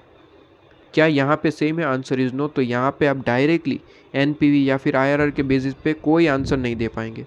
कहते हैं एनपीवी के बेस पे दो तो प्रोजेक्ट ए सही रहेगा, आईआरआर के बेस पे देंगे तो प्रोजेक्ट बी सही रहेगा क्योंकि आईआरआर इसका ज़्यादा है। ठीक है, तो ये सारी चीज़ें जो इंपॉर्टेंट नोट में एफएम समरी में लिखवा चुका हूँ, तो ये चीज़ अब समझ में आनी चाहिए कि एनपीवी यहाँ पे ज़्यादा है इसलिए ये सिलेक्ट होगा, आईआरआर यहाँ पे ज़्यादा है इसलिए ये सिलेक्ट होगा। ये मैंने आपको बता दिया और आप रिवीजन करके आए होंगे। तो कहते हैं ये चीज़ आपके पास में हो जाती है, लेकिन इससे डायरेक्ट डिसीजन ले नहीं सकते क्योंकि अनइक्वल लाइफ है। तो ये हमारे लिए कोई मायने नहीं रखेगा आपके पास में अभी के लिए। यहाँ पे आपको इक्विवेलेंट कंसेप्ट अप्लाई करना पड़ेगा। इसके लिए दो मेथड आपके पास में। कहता है कि आप अगर ऐसा हो जाए कि दो प्रोजेक्ट की कंपैरिजन करना चाहते हो कौन सा बेहतर है और दोनों प्रोजेक्ट की लाइफ डिफरेंट अगर सेम होती, दोनों प्रोजेक्ट की लाइफ या तो 3 साल या फिर 6 साल होती, तो मैं डायरेक्ट एनपीवी या फिर आईआरआर के बेसिस पे कह देता कि सर एनपीवी के बेस पे प्रोजेक्ट ए सिलेक्ट करना चाहिए, अगर आप आईआरआर के बेस पे करना चाहते तो प्रोजेक्ट बी करना चाहिए। अगर सेम होता तो फिर कोई कंसेप्ट ही नहीं होता, कोई दिक्कत ही नहीं होती। जब लाइफ इक्वल नहीं है तब दिक्कत आती है। इक्वल है तो फिर तुरंत बता देंगे सर एनपीवी के बेस पे प्रोजेक्ट ए ले लो, अगर आप आईआरआर के बेस पे लेना चाहते हो तो प्रोजेक्ट बी। आप अपने तरीके से कोई भी टेक्निक से कर सकते हैं, कोई दिक्कत नहीं है। लेकिन दिक्कत तब आती है कि जब दो प्रोजेक्ट की कंपैरिजन कर रहे हो और दोनों की लाइफ डिफरेंट है, सेम नहीं है, तब दिक्कत आती है। तब आपके पास में दो मेथड आ जाती है ये जांचने के लिए, ये पता लगाने के लिए कि कौन सा प्रोजेक्ट सही रहेगा। कहता है प्रोजेक्ट ए जो रिप्लेसमेंट चेन मेथड है, और दूसरा एक और मेथड है आपके पास में equivalent analyzing method. Equivalent analyzing method सबसे प्रीफरेबल मेथड होता है ये सेकंड नंबर का इक्विवेलेंट एनालाइजिंग मेथड। ऊपर का जो चेन मेथड है उसमें ज़्यादा कोई लॉजिक नहीं है, लेकिन खैर दोनों मेथड है, दोनों मेथड पढ़ने पड़ेंगे, एग्जाम में तो कोई भी पूछ सकते हैं। लेकिन लॉजिकल मेथड बेहतर मेथड आपके पास में ये वाली है। ठीक है, सबसे ज़्यादा बेहतर मेथड इक्विवेलेंट आपके पास में एनालाइजिंग सर्टेन मेथड क्राइटेरिया आपके पास में। तो कहता है ये चीज़ आपके पास में हो जाती है। तो कहता है आइडेंटिफाई करिए कौन सा प्रोजेक्ट सही रहेगा आर लिमिटेड के लिए। ठीक है, कौन सा एक्सेप्टेबल है। तो डायरेक्टली मत दे देना कि कहता है कि इसका एनपीवी ज़्यादा है तो प्रोजेक्ट ए ले लो और आईआरआर के बेस पे कर रहे हो तो प्रोजेक्ट बी ले लो, ऐसा डायरेक्टली मत बोल देना। चेक करना कि अनइक्वल लाइफ है आपके पास में, ऐसे ही डिसीजन नहीं ले सकते। तो दो मेथड है, दो मेथड में से कोई भी मेथड अप्लाई करके आपको डिसीजन लेना है। कहता है सबसे पहले पढ़ाऊँ तो कहता है replacement chain method. Replacement chain method ये कहता है कि आप क्वेश्चन में जाइए। ठीक है, क्वेश्चन में चले गए, फिर आपके पास में दो प्रोजेक्ट हो गए। सर बिल्कुल है, दो प्रोजेक्ट, तीन प्रोजेक्ट, कितने भी हो सकते हैं, ज़रूरी नहीं दो है। ठीक है, कितने भी हो सकते हैं। सर बिल्कुल, नॉर्मली दो ही होंगे, आपके इंटर लेवल पे इतना कॉम्प्लिकेटेड नहीं है। जैसा क्वेश्चन आपके पास में होते हैं वैसे ही सेम लेवल पे पूछे जाते हैं, तो इसमें कोई लेवल चेंज नहीं होता, तो घबराने वाली इतनी बड़ी बात है नहीं। बस थोड़े बहुत परसेंटेज वगैरह चेंज करते हैं और पूछ लेते हैं आपके पास में। तो यहाँ पे आपके पास में दो प्रोजेक्ट है। रिप्लेसमेंट चेन मेथड कहता है कि क्वेश्चन में जाओ और ये देखो कि सबसे कम लाइफ कौन से प्रोजेक्ट की और कितनी है लाइफ। मैंने देखा कि सर प्रोजेक्ट ए की तो 6 साल की लाइफ है, बी की जो लाइफ है वो 3 साल की है। सबसे कम लाइफ किसकी है सर? प्रोजेक्ट बी की। कितनी है सर? 3 साल। तो सबसे पहले जो क्वेश्चन पूछा इक्विवेलेंट एनालाइज मेथड ने, सॉरी आपके पास में चेन मेथड ने, रिप्लेसमेंट चेन मेथड हम पढ़ रहे हैं। सबसे पहले कहता है कि ये देखो कि किसकी लाइफ सबसे कम है और कितनी है। प्रोजेक्ट बी की लाइफ सबसे कम है और 3 साल की है। ये चीज़ क्लियर है। कहता है रिप्लेसमेंट चेन मेथड तभी अप्लाई होगा रिप्लेसमेंट चेन मेथड पहले क्या था, क्या है वो सुन लो, फिर आपको ऑटोमेटिकली समझ आएगा। रिप्लेसमेंट चेन मेथड कहता है कि 3 साल की लाइफ है, मतलब कि ये 3 साल का प्रोजेक्ट है, बिल्कुल सर 3 साल का प्रोजेक्ट है। कहता है कि सर इसे और ज़्यादा रिपीट कर दो एक बार के लिए। ये 3 साल का प्रोजेक्ट है, वापस यहाँ से रिपीट करेंगे नेक्स्ट 3 साल के लिए। अगर ये नेक्स्ट रिपीट करने से मतलब कि आपके पास में इसके इक्वल बन रहा है, तो फिर आपके पास में रिप्लेसमेंट चेन मेथड अप्लाई हो जाएगा। फॉर एग्जांपल कहते हैं कि सर इसकी लाइफ 7 साल की होती, प्रोजेक्ट ए की लाइफ 7 साल की होती, तो इक्विवेलेंट चेन मेथड नहीं अप्लाई होता, सॉरी आपके पास में replacement chain method. Replacement chain method तभी अप्लाई होता है जब उसे रिपीट करने पे वो इक्वल हो जाए नेक्स्ट प्रोजेक्ट के साथ। रिप्लेसमेंट चेन मेथड तभी अप्लाई होता है जब आप ये चीज़ को वापस अगर प्रोजेक्ट रिपीट कर दें यहाँ से और वो इक्वल हो जाए लाइफ के सामने वाले प्रोजेक्ट के साथ, तो रिप्लेसमेंट चेन मेथड अप्लाई होगा, वरना नहीं हो सकता। जबकि इक्विवेलेंट को ये कोई दिक्कत नहीं है, इक्विवेलेंट का बड़ा ही सटीक एकदम आपके पास में रीत है, ठीक है, और उस तरीके से काम कर लेगा। तो रिप्लेसमेंट आपके पास में जो चेन मेथड है वो थोड़ा सा दिक्कत देता है, उसकी कुछ लिमिटेशन है। इक्विवेलेंट की बढ़िया तरीके से काम हो जाता है, उसमें कोई दिक्कत ही नहीं आती, ठीक है। तो ये चीज़ हो जाती है। तो क्या बात समझ में आ रही है? तो रिप्लेसमेंट चेन मेथड तभी अप्लाई होगा जब जिसकी लाइफ कम है, जिस प्रोजेक्ट की लाइफ, उसे रिपीट करने पे या तो वो इक्वल हो जाए प्रोजेक्ट ए के अलावा, ठीक है, प्रोजेक्ट ए का साथ साथ आपके पास में इक्विवेलेंट हो जाना ज़रूरी है। मतलब कि सबसे पहले रिप्लेसमेंट चेन मेथड क्या कहता है सर? रिप्लेसमेंट चेन मेथड क्या कहता है? रिप्लेसमेंट चेन मेथड आपके पास में ये कहता है सर जी कि सबसे पहले तो लोवेस्ट लाइफ कितना है और किसका है ये निकालिए।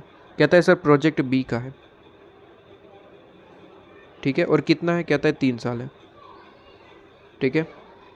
और हाईएस्ट किसका है सर? कहता है हाईएस्ट आपके पास में सर प्रोजेक्ट ए का है, और कितना है? कहता है आपके पास में 6 साल, ठीक है। कहता है कि सर प्रोजेक्ट ए जो है वो 6 साल है, मतलब कि फॉर एग्जांपल अगर डायग्राम से समझाओ तो प्रोजेक्ट ए जो है, प्रोजेक्ट ए आपके पास में मैं कहूँ तो पूरे का पूरा है प्रोजेक्ट ए आपके पास में, ठीक है। ये आपके पास में प्रोजेक्ट ए, और प्रोजेक्ट बी कितना है sir? Project be exact half है ए का, ठीक है, क्योंकि प्रोजेक्ट ए 6 साल का है और प्रोजेक्ट बी जो है वो 3 साल का है, एग्जैक्ट हाफ है बी। रिप्लेसमेंट चेन मेथड ये कहता है कि ये मेथड तभी अप्लाई हो पाएगा जब जो कम लाइफ वाला प्रोजेक्ट है, मतलब कि प्रोजेक्ट बी, उसे रिपीट पे एक बार 2 बार जैसे भी रिपीट करना चाहे, जितनी बार भी रिपीट करे आपके पास में, बस ए तक पहुंचना है। अगर वो ए तक पहुंच जाता है रिपीट करने पे, तो आपके पास में ये मेथड अप्लाई होगी। फॉर एग्जांपल मैं इसे रिपीट करता हूँ, ये 3 साल की लाइफ है, एक बार और रिपीट करता हूँ, तो क्या मैं ए तक पहुँच पा रहा हूँ? आंसर इज तुरंत ए तक पहुँच जाएंगे। 3 साल बढ़ाऊँगा तो डायरेक्ट ए के साथ पहुँच जाएंगे, तो ये रिप्लेसमेंट चेन मेथड अप्लाई हो जाएगी। वहीं पे मैं अगर कहूँ कि सर 6 साल की नहीं 7 साल की लाइफ है, तो आप यहाँ पे पहुँच जाएंगे, ए की लाइफ तो यहाँ तक हो जाएगी। तो मैं कहूँ सर बी को एक बार बढ़ाऊँ तो यहाँ पे पहुँचेंगे आप, ए तक पहुँच पाएँ? Answer is no. अब एक बार और बढ़ाऊँगा तो ए से आगे निकल जाएंगे, तो फिर भी दिक्कत हो जाएगी। तो कभी भी आप समझिए कि ए से के साथ साथ पहुँच ही नहीं पाएंगे, मतलब कि दोनों एक जगह इक्वल नहीं हो पाएंगे। जब 2 प्रोजेक्ट एक जगह इक्वल नहीं हो पाते, रिप्लेसमेंट चेन मेथड अप्लाई नहीं हो पाएगा, ठीक है, तब नहीं हो पाएगा। कब सिर्फ और सिर्फ अप्लाई हो पाएगा? जब लोवेस्ट आपके पास में प्रोजेक्ट है ईयर लाइफ वाला, उसे रिपीट पे जितनी बार करना चाहे कोई दिक्कत नहीं है, लेकिन रिपीट करने पे ए तक पहुंचना है, मतलब कि सामने वाले प्रोजेक्ट के साथ साथ पहुंचना पड़ेगा। अगर नहीं पहुंच पाए तो रिप्लेसमेंट चेन मेथड अप्लाई नहीं हो पाएगा। क्या ये बात समझ में आ रही है? ये चीज़ इंपॉर्टेंट है। फॉर एग्जाम्पल मैं यहाँ पे कर दूँ 9 साल की लाइफ है, 9 ईयर, ठीक है, और मैं कहूँ ये 9 साल की लाइफ है,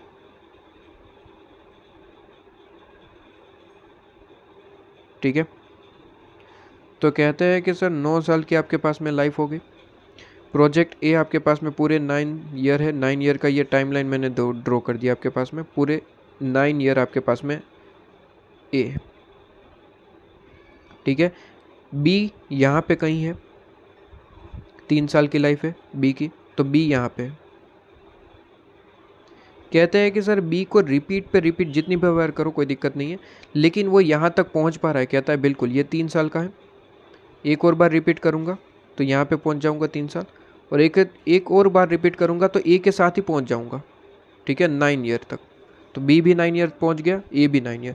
क्या साथ साथ पहुँच पा रहे? Answer is yes. तो आपके पास में रिप्लेसमेंट चेन मेथड अप्लाई हो पाएगा, वरना नहीं हो पाएगा। क्लियर है आपके पास में बात? तो एक बार के लिए इस क्वेश्चन में जैसे मैंने पढ़ा है उस तरीके से देख लेते हैं। कहते हैं कि ए की लाइफ 6 साल की है, बी की लाइफ 3 साल की है। एक बार अगर रिपीट कर दो तो 6 साल हो जाएंगे क्या प्रोजेक्ट बी में? बिल्कुल हो जाएंगे। तो कहते हैं प्रोजेक्ट बी को 2 बार इन्वेस्ट करोगे तो काम होगा। वैसे ही इस मेथड में कोई लॉजिक वगैरह नहीं है। कहते हैं कि सर वापस से एक बार इन्वेस्टमेंट करो, ऐसे कोई थोड़ी होता है, लेकिन फिर भी ये कह रहा है तो करना पड़ेगा उस तरीके से। तो रिप्लेसमेंट चेन मेथड कहता है वैसे इसकी लाइफ कितनी है सर? 3 साल की है, लेकिन इन्वेस्टमेंट आपको और एक बार करना पड़ेगा। क्यों? क्योंकि प्रोजेक्ट ए से इक्वल बनाना है, ठीक है। तो कहता है वैसे 3 साल की लाइफ है, और कहता है आपके पास में क्वेश्चन में ही कहा कि 20 लाख का इन्वेस्टमेंट और इनकम आपके पास में एक डायग्राम में ये ड्रॉ करते हैं बेसिकली इस तरीके से कि 20,000 का इन्वेस्टमेंट करेंगे ईयर 0 पे, और फिर कहता है कि 3 साल इनकम होगी 7 लाख, 13 और 12। तीसरे साल के एंड में वापस से ये इनकम भी तीसरे साल के एंड में ही होती है। मैंने पहले ही कहा था सर, खर्चा हो या इनकम हो, ईयर के एंड में ही सारी चीज़ें होती है। तो तीसरे साल के एंड में 12 लाख रुपए आपको इस इन्वेस्टमेंट से मिल जाएंगे और ये इन्वेस्टमेंट खत्म हो जाएगा प्रोजेक्ट भी। लेकिन रिप्लेसमेंट चेन मेथड क्या कहता है? रिप्लेसमेंट चेन मेथड ये कहता है कि उस साल से वापस रिपीट कर दो एक बार और, ठीक है, ताकि एक के साथ साथ पहुंच जाओ। तो उसी साल 12 लाख जैसे ही एक हाथ में मिले, दूसरे हाथ में 20 लाख दे दूंगा कि एक और बार शुरू करो। तो एक और बार शुरू कर दिया तो वापस से उतनी ही इनकम मिलेगी। सीधी सी बात, एक ही प्रोजेक्ट है तो उतनी इनकम देगा। तो 7, 13 और 12, ठीक है, ये चीज़ आपके पास में हो जाती है। तो टोटल 6 साल हो जाते, इक्विवेलेंट हमने बना लिए। एक है तो 6 साल है ही, उसका तो एनपीवी वही रहेगा जितना है। बस प्रोजेक्ट बी का अगर 6 साल हो जाए, उसका एनपीवी कितना निकल के आएगा वो निकालने की कोशिश हो रही है। ए का तो कोई दिक्कत नहीं, ए का तो ऐसे ही रहने दो। बी का मैं 6 साल में कन्वर्ट करके एनपीवी निकालना चाहता हूँ ताकि मैं कंपैरिजन कर पाऊँ दोनों की, ठीक है। तो यही मैं कोशिश कर रहा हूँ। तो बेसिकली आपके पास में 0 ईयर पे आपके पास में हो जाता है, और बस इसका ही एनपीवी निकाल लेना है तो आपके पास में काम हो जाएगा। तो कैसे होगा एनपीवी? सिंपल तरीके से आपके पास में यहाँ पे अगर देखें तो देखिए इलस्ट्रेशन नंबर 14, इलस्ट्रेशन नंबर आपके पास में 14 अगर देखें, ठीक है, तो क्या कहता है? कहता है प्रोजेक्ट बी को हम चेंज कर रहे हैं, ठीक है, प्रोजेक्ट बी को हम चेंज कर रहे हैं, और प्रोजेक्ट बी को चेंज कर रहे हैं। कहता है ईयर 0 पे ईयर 1 है, 2 है और 3 है। वैसे 3 साल की लाइफ है, लेकिन उसे एक्सटेंड कर रहे हैं 4, 5, 6 में, 4, 5 और 6 में। कहता है वैसे तो इसकी लाइफ जो है इस तरीके से कुछ यहाँ पे प्रोजेक्ट का बारे में कहता है 20 लाख का इन्वेस्टमेंट करिए, ठीक है, और कमाइए पहले साल 7 लाख, दूसरे साल 13 और फिर 12 लाख कमाइए, ठीक है। ये 13 लाख और आपके पास में 12 लाख। बिल्कुल इस तरीके का प्रोजेक्ट। कहता है रिप्लेसमेंट चेन मेथड अप्लाई करोगे तो उसके एक बार और एक्सटेंड कर दीजिए ताकि ए के इक्वल करना है, कैसे भी करके मुझे ए के इक्वल करना है बस। तो कहता है यहीं पे 3rd ईयर के एंड में तुरंत इन्वेस्टमेंट करना पड़ेगा। तो इसमें एक हाथ से 12 लाख आएंगे, एक हाथ से 20 चले जाएंगे, तो अल्टीमेटली आपके पास में कितना रहेगा यहाँ पे? सर अल्टीमेटली 20 लाख आपके पास में जाएंगे तो अल्टीमेटली यहाँ पे माइनस में रहेगा 8 लाख, 8 लाख रुपीज़ माइनस में रहेंगे। और ऐसा क्वेश्चन मैं ऑलरेडी करवा चुका हूँ YTM आपके पास में, जो सेपरेट क्वेश्चन पढ़ाया था कि बीच में भी कहीं माइनस में हो सकता है, ठीक है, तो ये घबराने वाली बात नहीं है। तो कहता है कि सर ये 4th ईयर में आपके पास में वापस से इनकम शुरू हो जाएगी 7 लाख, 13 लाख और 12 लाख। लीजिए 6 ईयर में आपने कन्वर्ट कर दिया इसको। बस इसका एनपीवी निकाल लीजिए, देख लीजिए क्या कंपेरिजन आपके पास में हो रहा है। एनपीवी निकालना है तो पी फैक्टर से मल्टीप्लाई करना पड़ेगा। पी फैक्टर के लिए रेट ऑलवेज गिवन है आपके पास में 12%, तो 12% के हिसाब से ही निकालेंगे। निकालिए 12% के हिसाब से। पी फैक्टर क्वेश्चन में गिवन नहीं है ना, नहीं, तो अपने तरीके से निकालेंगे 1 डिवाइड बाई 1 + 12, मतलब कि 1 + 12%, तो 1 divide by 1.12 is equal to, तो यहाँ पे बस मल्टीप्लाई करते जाएंगे। ईयर 0 में तो ऑलवेज आपके पास में पी फैक्टर 1 होता है, ईयर 1 से स्टार्ट होगा, कहता है 0.8927, इसके बाद और एक बार इक्वल टू प्रेस करेंगे, सेकेंड ईयर का आ जाएगा 0.7971, इसके बाद यहाँ पे थर्ड ईयर का, थर्ड ईयर में माइनस है तो माइनस से ही मल्टीप्लाई करेंगे, कोई दिक्कत नहीं है, 7117, एक बार और इक्वल टू प्रेस करेंगे 0.6355, एक बार और इक्वल टू प्रेस करेंगे 0.5674, एक बार और इक्वल टू प्रेस करेंगे तो 0.5066, ठीक है। और मल्टीप्लाई करके एनपीवी का टोटल आपके पास में निकालेंगे, एनपीवी बेसिकली, तो कितना निकल के आ रहा है देख लीजिए।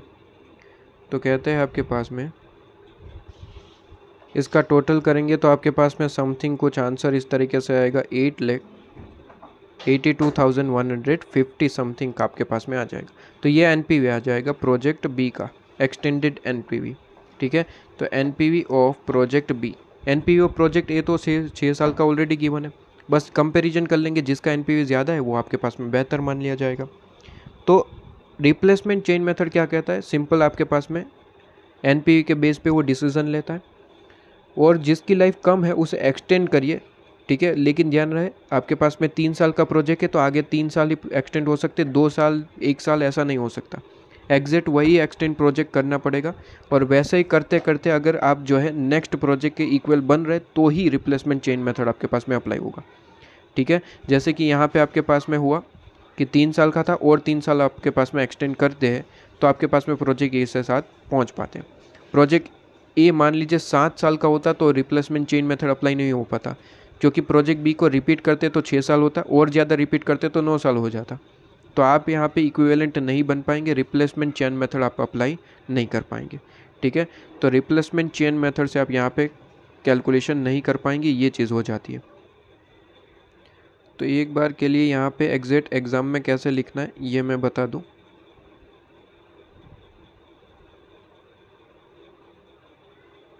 सबसे पहले ये तो कैलकुलेशन आपको बाद में करनी है, सबसे पहले रिप्लेसमेंट चेन मेथड से पूछा गया तो आप यहाँ पे लिखेंगे sir replacement chain method,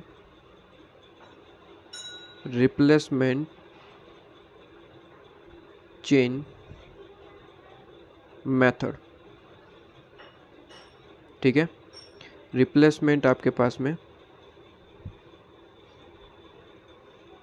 chain method, ठीक है जी। रिप्लेसमेंट चेन मेथड सबसे पहले हेडिंग देंगे, कहता है प्रोजेक्ट ए और प्रोजेक्ट बी 2 गिवन है, ठीक है।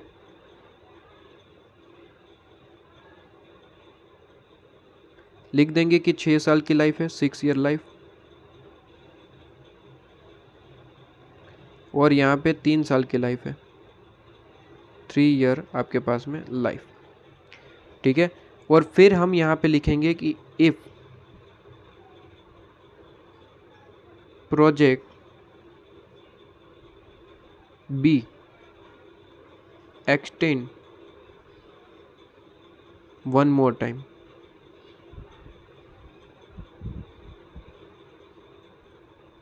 ठीक है, 1 मोर आपके पास में टाइम, तो आपके पास में काम हो जाएगा, ठीक है। तो ये आपके पास में इस तरीके से लिखेंगे और फिर हम एनपीवी निकाल के आपको दिखाएंगे, ठीक है। यहाँ पे एनपीवी निकाल के दिखाएंगे। जहाँ तक मुझे पता है आपके आईसीए मॉड्यूल में ये कैलकुलेशन नहीं गिवन है, लेकिन एग्ज़ाम में ये कैलकुलेशन आपको करना पड़ेगा अगर पूछा गया तो, ठीक है। ये कैलकुलेशन आपके पास में करना पड़ेगा। जैसे कि मैंने कहा ये कैलकुलेशन नहीं गिवन है, लेकिन इन लोगों ने डायरेक्टली यहाँ पे आंसर दे दिया, ठीक है, डायरेक्टली यहाँ पे आपके पास में आंसर दे दिया। तो एनपीवी के बेस पे यहाँ पे प्रोजेक्ट बी आपके पास में बेहतर बन के आ रहा है, ठीक है। ये चीज़ हम बता देंगे। क्या ये चीज़ आपके पास में क्लियर है? सिंपल सा टॉपिक था। कहता है एक और मेथड होता है, ये रिप्लेसमेंट मेथड हुआ। रिप्लेसमेंट मेथड का कुछ यहाँ पे कंडीशंस होती है, लेकिन एक जो और एक मेथड है उसमें कोई कंडीशन नहीं है। कहता है कितनी भी लाइफ हो कोई फ़र्क नहीं पड़ता आपके पास में, ठीक है। रिप्लेसमेंट मेथड में थोड़ा सा यहाँ पे रिस्ट्रिक्शन था, इक्विवेलेंट मेथड में कोई रिस्ट्रिक्शन नहीं। रिप्लेसमेंट में कहता है कि सर एक बार और रिपीट करूँ, दूसरी बार रिपीट करूँ, इक्वल होना चाहिए प्रोजेक्ट ए के, अगर नहीं हो रहा है तो रिप्लेसमेंट नहीं अप्लाई होगा। लेकिन इक्विवेलेंट में कोई ऐसा चीज़ नहीं है। इक्विवेलेंट कहता है कि आप एक काम करिए, सबसे पहले जितना एनपीवी है वो लिखिए, दोनों प्रोजेक्ट का एनपीवी क्वेश्चन में ही गिवन है, ठीक है। तो दोनों प्रोजेक्ट का एनपीवी लिखिए सबसे पहले। ठीक है सर, लिख दिया, दोनों प्रोजेक्ट का एनपीवी लीजिए, लिख दिया, ठीक है। उसके बाद क्या करिए, उसे उसके पी फैक्टर से मल्टीप्लाई कर डिवाइड बाय कर दीजिए, उसके पी फैक्टर से डिवाइड बाय कर दीजिए। लेकिन पी फैक्टर कौन सा, सम ऑफ क्यूमुलेटिव पी फैक्टर, जो मैं ऑलरेडी पढ़ा चुका हूँ। क्यूमुलेटिव या फिर सम ऑफ पी फैक्टर कह सकते हैं, कि जितने साल की लाइफ है उसके पी फैक्टर से आप जो है डिवाइड बाय कर दीजिए। तो ईयरली अमाउंट आ जाएगा, बेसिकली पूरे साल का अमाउंट आ जाएगा, एक साल का अमाउंट, ठीक है। तो कहते हैं प्रोजेक्ट ए का मुझे सम ऑफ पी फैक्टर बता सकते हैं, बिल्कुल बता सकते हैं, बहुत ज़्यादा आसान होता है। कहता है दोनों के लिए एनपीवी का परसेंटेज तो 12% है, मतलब कि पीवी फैक्टर तो 12% से कैलकुलेट हुआ होगा। 6 साल का पीवी फैक्टर का सम दे दीजिए सर, डिवाइड बाय क्या करेंगे, 1 डिवाइड बाय 1.12 इक्वल टू ऐसे 6 बार प्रेस कर देंगे और फिर जीटी प्रेस कर देंगे तो आपके पास में आंसर आ जाएगा 1 2 3 4 5 6। तो प्रोजेक्ट ए के लिए आपके पास में आ जाएगा 4.11 इस तरीके से। तो लीजिए प्रोजेक्ट बी कितना है सर, प्रोजेक्ट बी के लिए भी सेम 12% के हिसाब से ही है, लेकिन वो 3 साल की लाइफ रखता है। तो 1 डिवाइड बाई 1.12 इक्वल टू 1 2 3 3 बार, ठीक है। 3 साल की लाइफ है तो 3 साल के पी फैक्टर आएंगे, जीटी प्रेस करेंगे 2.401, ठीक है। लीजिए आपके पास, तो ये चीज़ हो जाती है। ये चीज़ एकदम से क्लियर होनी चाहिए, पी फैक्टर उतने ही लेंगे, सम ऑफ पी फैक्टर उतना ही लेंगे जितना उनकी लाइफ है। यहाँ पे कोई रिस्ट्रिक्शन नहीं है, रिप्लेसमेंट में रिस्ट्रिक्शन थी, इक्विवेलेंट पे कोई रिस्ट्रिक्शन नहीं है, जितनी उनकी लाइफ है बस सम ऑफ पी फैक्टर उतना ले लो और उससे डिवाइड कर दो तो जल्दी आपके पास में अमाउंट आ जाएगा। अब आप इसकी कंपैरिजन कर सकते हैं कि कौन सा बेहतर है।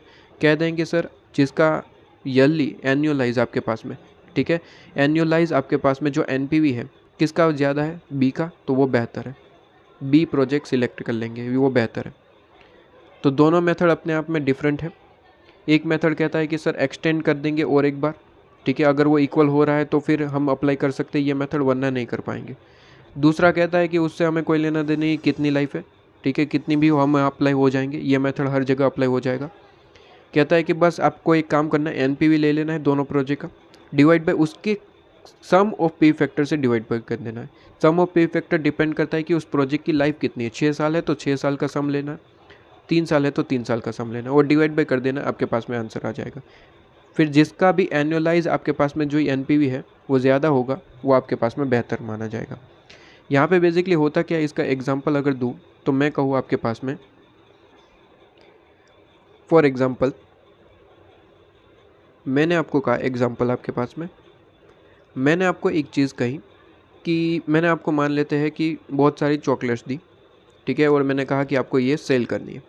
फॉर एग्जांपल स्टूडेंट ए है और एक स्टूडेंट बी है। स्टूडेंट ए ने जो है फॉर एग्जांपल 10 चॉकलेट्स आपके पास में बेच दी, 10 यूनिट्स बेच दिया और उससे अमाउंट इकट्ठा किया है ₹100 में ये 10 चॉकलेट बेची है।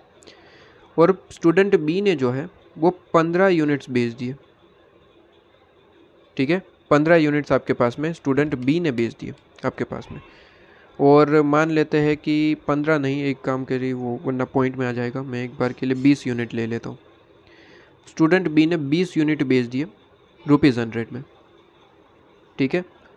तो रिप्लेसमेंट चेन मेथड तो चलो ठीक है, वो तो अपने आप में अलग है, वो तो ईयर बेसिस पे चलता है, लेकिन इक्विवेलेंट का कंसेप्ट समझाने की कोशिश कर रहा हूँ। इक्विवेलेंट क्या कहता है, कहता है कि सर आप तो यहाँ पे मैं कहूँगा कौन सा स्टूडेंट बेहतर है, किसने ज़्यादा सेलिंग करी है। तो कोई स्टूडेंट ये कह देगा कि सर इसने तो 20 यूनिट बेच दिए तो यही स्टूडेंट बेहतर है। कोई स्टूडेंट ये कहेगा कि नहीं इसने 100 रुपये में 10 यूनिट बाकी की यूनिट बचा है तो ये स्टूडेंट बेहतर है। इक्विवेलेंट कहता है ऐसे नहीं कंपेरिजन होती, जब दोनों के ईयर इक्वल है, ठीक है, तब कोई दिक्कत नहीं। ईयर का मतलब यहाँ पे मैंने यूनिट लिया, ठीक है, आपके क्वेश्चन के हिसाब से ईयर मतलब कि ये, ठीक है, ईयर्स। क्या बात समझ में आ रही है? आपके क्वेश्चन के हिसाब से एफएम के अंदर ईयर्स होते हैं, मैंने यहाँ पे चॉकलेट्स का एग्जांपल लिया। कहता है कि ईयर इक्वल है तो कोई दिक्कत ही नहीं, तो कोई मेथड अप्लाई करने की ज़रूरत नहीं। ये दो मेथड मतलब कि रिप्लेसमेंट और इक्विवेलेंट आपके पास में, ये जो मेन आपके पास में मेथड्स है वो कब आती है, जब ईयर सेम नहीं है। यहाँ पे भी ईयर सेम नहीं है, मतलब कि यूनिट सेम नहीं है। देखिए एक ने 10 यूनिट बेचे, एक ने 20 यूनिट बेचे, तो कहते हैं कंपेरिजन डायरेक्टली नहीं कर पाओगे कि सर इसने ज़्यादा बेचे तो ये सिलेक्टेड है, नहीं। कहते हैं कि आपको एक काम करना पड़ेगा, दोनों को इक्विवेलेंट करना पड़ेगा। कैसे करेंगे? सिंपल सा है, जो भी आपके पास में अमाउंट है, मतलब कि यहाँ पे आपके एफएम की लैंग्वेज में एनपीवी है, ठीक है, एनपीवी है, उसे लीजिए और उसे डिवाइड करिए उनके पीवी फैक्टर से। यहाँ पे पीवी फैक्टर जैसा कुछ नहीं है, जितने भी यूनिट बेचे, यहाँ पे 10 यूनिट और यहाँ पे 100 रुपये में आपने 20 यूनिट बेचे, तो एक यूनिट आपने कितने में बेचा? कहता है कि 10 रुपये में यहाँ पे, और यहाँ पे 100 डिवाइड बाई 20 मतलब कि एक यूनिट 5 रुपये में बेचा। तो किसकी एफिशिएंसी ज़्यादा है? सर ए की एफिशिएंसी ज़्यादा है, क्योंकि एक यूनिट उसने 10-10 में बेच दिए, इसने 5-5 में बेचे, इसलिए वो ज़्यादा यूनिट बेच पाया, ऑफर दिया इसने। तो ये बेसिकली इसकी एफिशिएंसी ज़्यादा नहीं है, ए बेहतर है, ए बेहतर है आपके पास में, क्योंकि इसने 10-10 रुपये में 10 यूनिट बेच दिया आपके पास में। क्या ये चीज़ क्लियर है? और भी इसके पास यूनिट 10 पड़े हुए हैं बी की कंपेरिजन में, ठीक है। 20-20 यूनिट अगर मैंने दोनों को दिए होते तो ए तो अभी 10 यूनिट बेचा है, 100 रुपये कमा गया, और 10 यूनिट बेचेगा तो और 100 रुपये कमा जाएगा, तो 200 कमा लेगा। और बी 20 यूनिट बेच के सिर्फ और सिर्फ 100 कमाया, तो ए की एफिशिएंसी ज़्यादा है। तो इक्विवेलेंट मेथड इस पर ही फोकस करता है कि आप काम करिए कि पूरी की पूरी अर्निंग लीजिए और उसके पी फैक्टर से मल्टीप्लाई कर दीजिए ताकि ईयरली अमाउंट आ जाए, और फिर आप कंपेरिजन कर लीजिए। क्लियर है? तो ये चीज़ आपके पास में बन जाती है यहाँ पे पॉइंट। क्लियर? तो ये चीज़ हो जाती है आपके पास में, ये कंसेप्ट आपके पास में हो जाता है। वैसे कंसेप्ट की ज़रूरत नहीं, अगर आपको सिर्फ और सिर्फ मेथड याद रखनी है कि 2 मेथड है, एक रिप्लेसमेंट चेन मेथड, ठीक है, जिसे कॉमन लाइफ मेथड भी कहते हैं, और एक equivalent method, analyzing method. Equivalent analyzing method 2 method ही होते हैं। जब अनइक्वल लाइफ होती है तो 2 में से कोई एक मेथड आपके पास में अप्लाई होता है। एग्जाम में कोई एक ही पूछा जाएगा, मोस्टली दोनों नहीं पूछे जाएंगे, क्योंकि 10 नंबर तक का क्वेश्चन बन जाता है। और जनरली अगर पूछा जाएगा तो इक्विवेलेंट एनालाइज मेथड ही अप्लाई करना होगा। और अगर मान लेते क्वेश्चन इस तरीके से पूछा और कुछ भी नहीं कहा है, तो कौन सा डिफ़ॉल्ट करके आएंगे? एनालाइजिंग मेथड ही बेहतर रहेगा। रिप्लेसमेंट में तो ज़्यादा कैलकुलेशन बन जाएगा आपके पास में। तो 5 नंबर में अगर क्वेश्चन पूछा है, ठीक है, और इस तरीके का क्वेश्चन पूछा है, तो सिर्फ और सिर्फ इक्विवेलेंट मेथड अप्लाई करके आएंगे। लेकिन 10, 15, 12 नंबर तक का क्वेश्चन पूछा है तो दोनों अप्लाई करके आना पड़ेंगे, ठीक है। ये चीज़ आपके पास में हो जाती है। तो ये क्वेश्चन भी ख़त्म, और इसी के साथ सारे मेथड्स भी ख़त्म हो जाते हैं। एक बार के लिए मैं सारे इलस्ट्रेशन देख लो। इलस्ट्रेशन 18 और 19 ये जो आपके पास में है, उसके अलावा कौन से बाकी है? 18, 19, बस उसके अलावा सारी चीज़ें हो चुकी। तो बस 18, 19 को छोड़ के सारे इलस्ट्रेशन आपके कंप्लीट हो जाने चाहिए अभी तक के लिए। अब मैं यहाँ पे वीडियो को स्टॉप कर रहा हूँ। बेसिकली मुझे पॉइंट्स लिखवाने थे, जो अभी नेक्स्ट वीडियो से ही स्टार्ट करेंगे, जो बड़े वाले अब क्वेश्चन स्टार्ट होने वाले। अल्टीमेटली कॉन्सेप्ट आपके सारे के सारे ख़त्म हो जाते हैं। अब बड़े वाले क्वेश्चन सॉल्व करने में कुछ पॉइंट्स जो ध्यान में रखने वो पढ़ाऊँगा। उसके बाद क्वेश्चन प्रैक्टिस करेंगे। 2-3 लेक्चर और लग सकते हैं आपके पास में, और उसके बाद आपके पास में ये चैप्टर ख़त्म हो जाएगा, इन्वेस्टमेंट डिसीजन, ठीक है।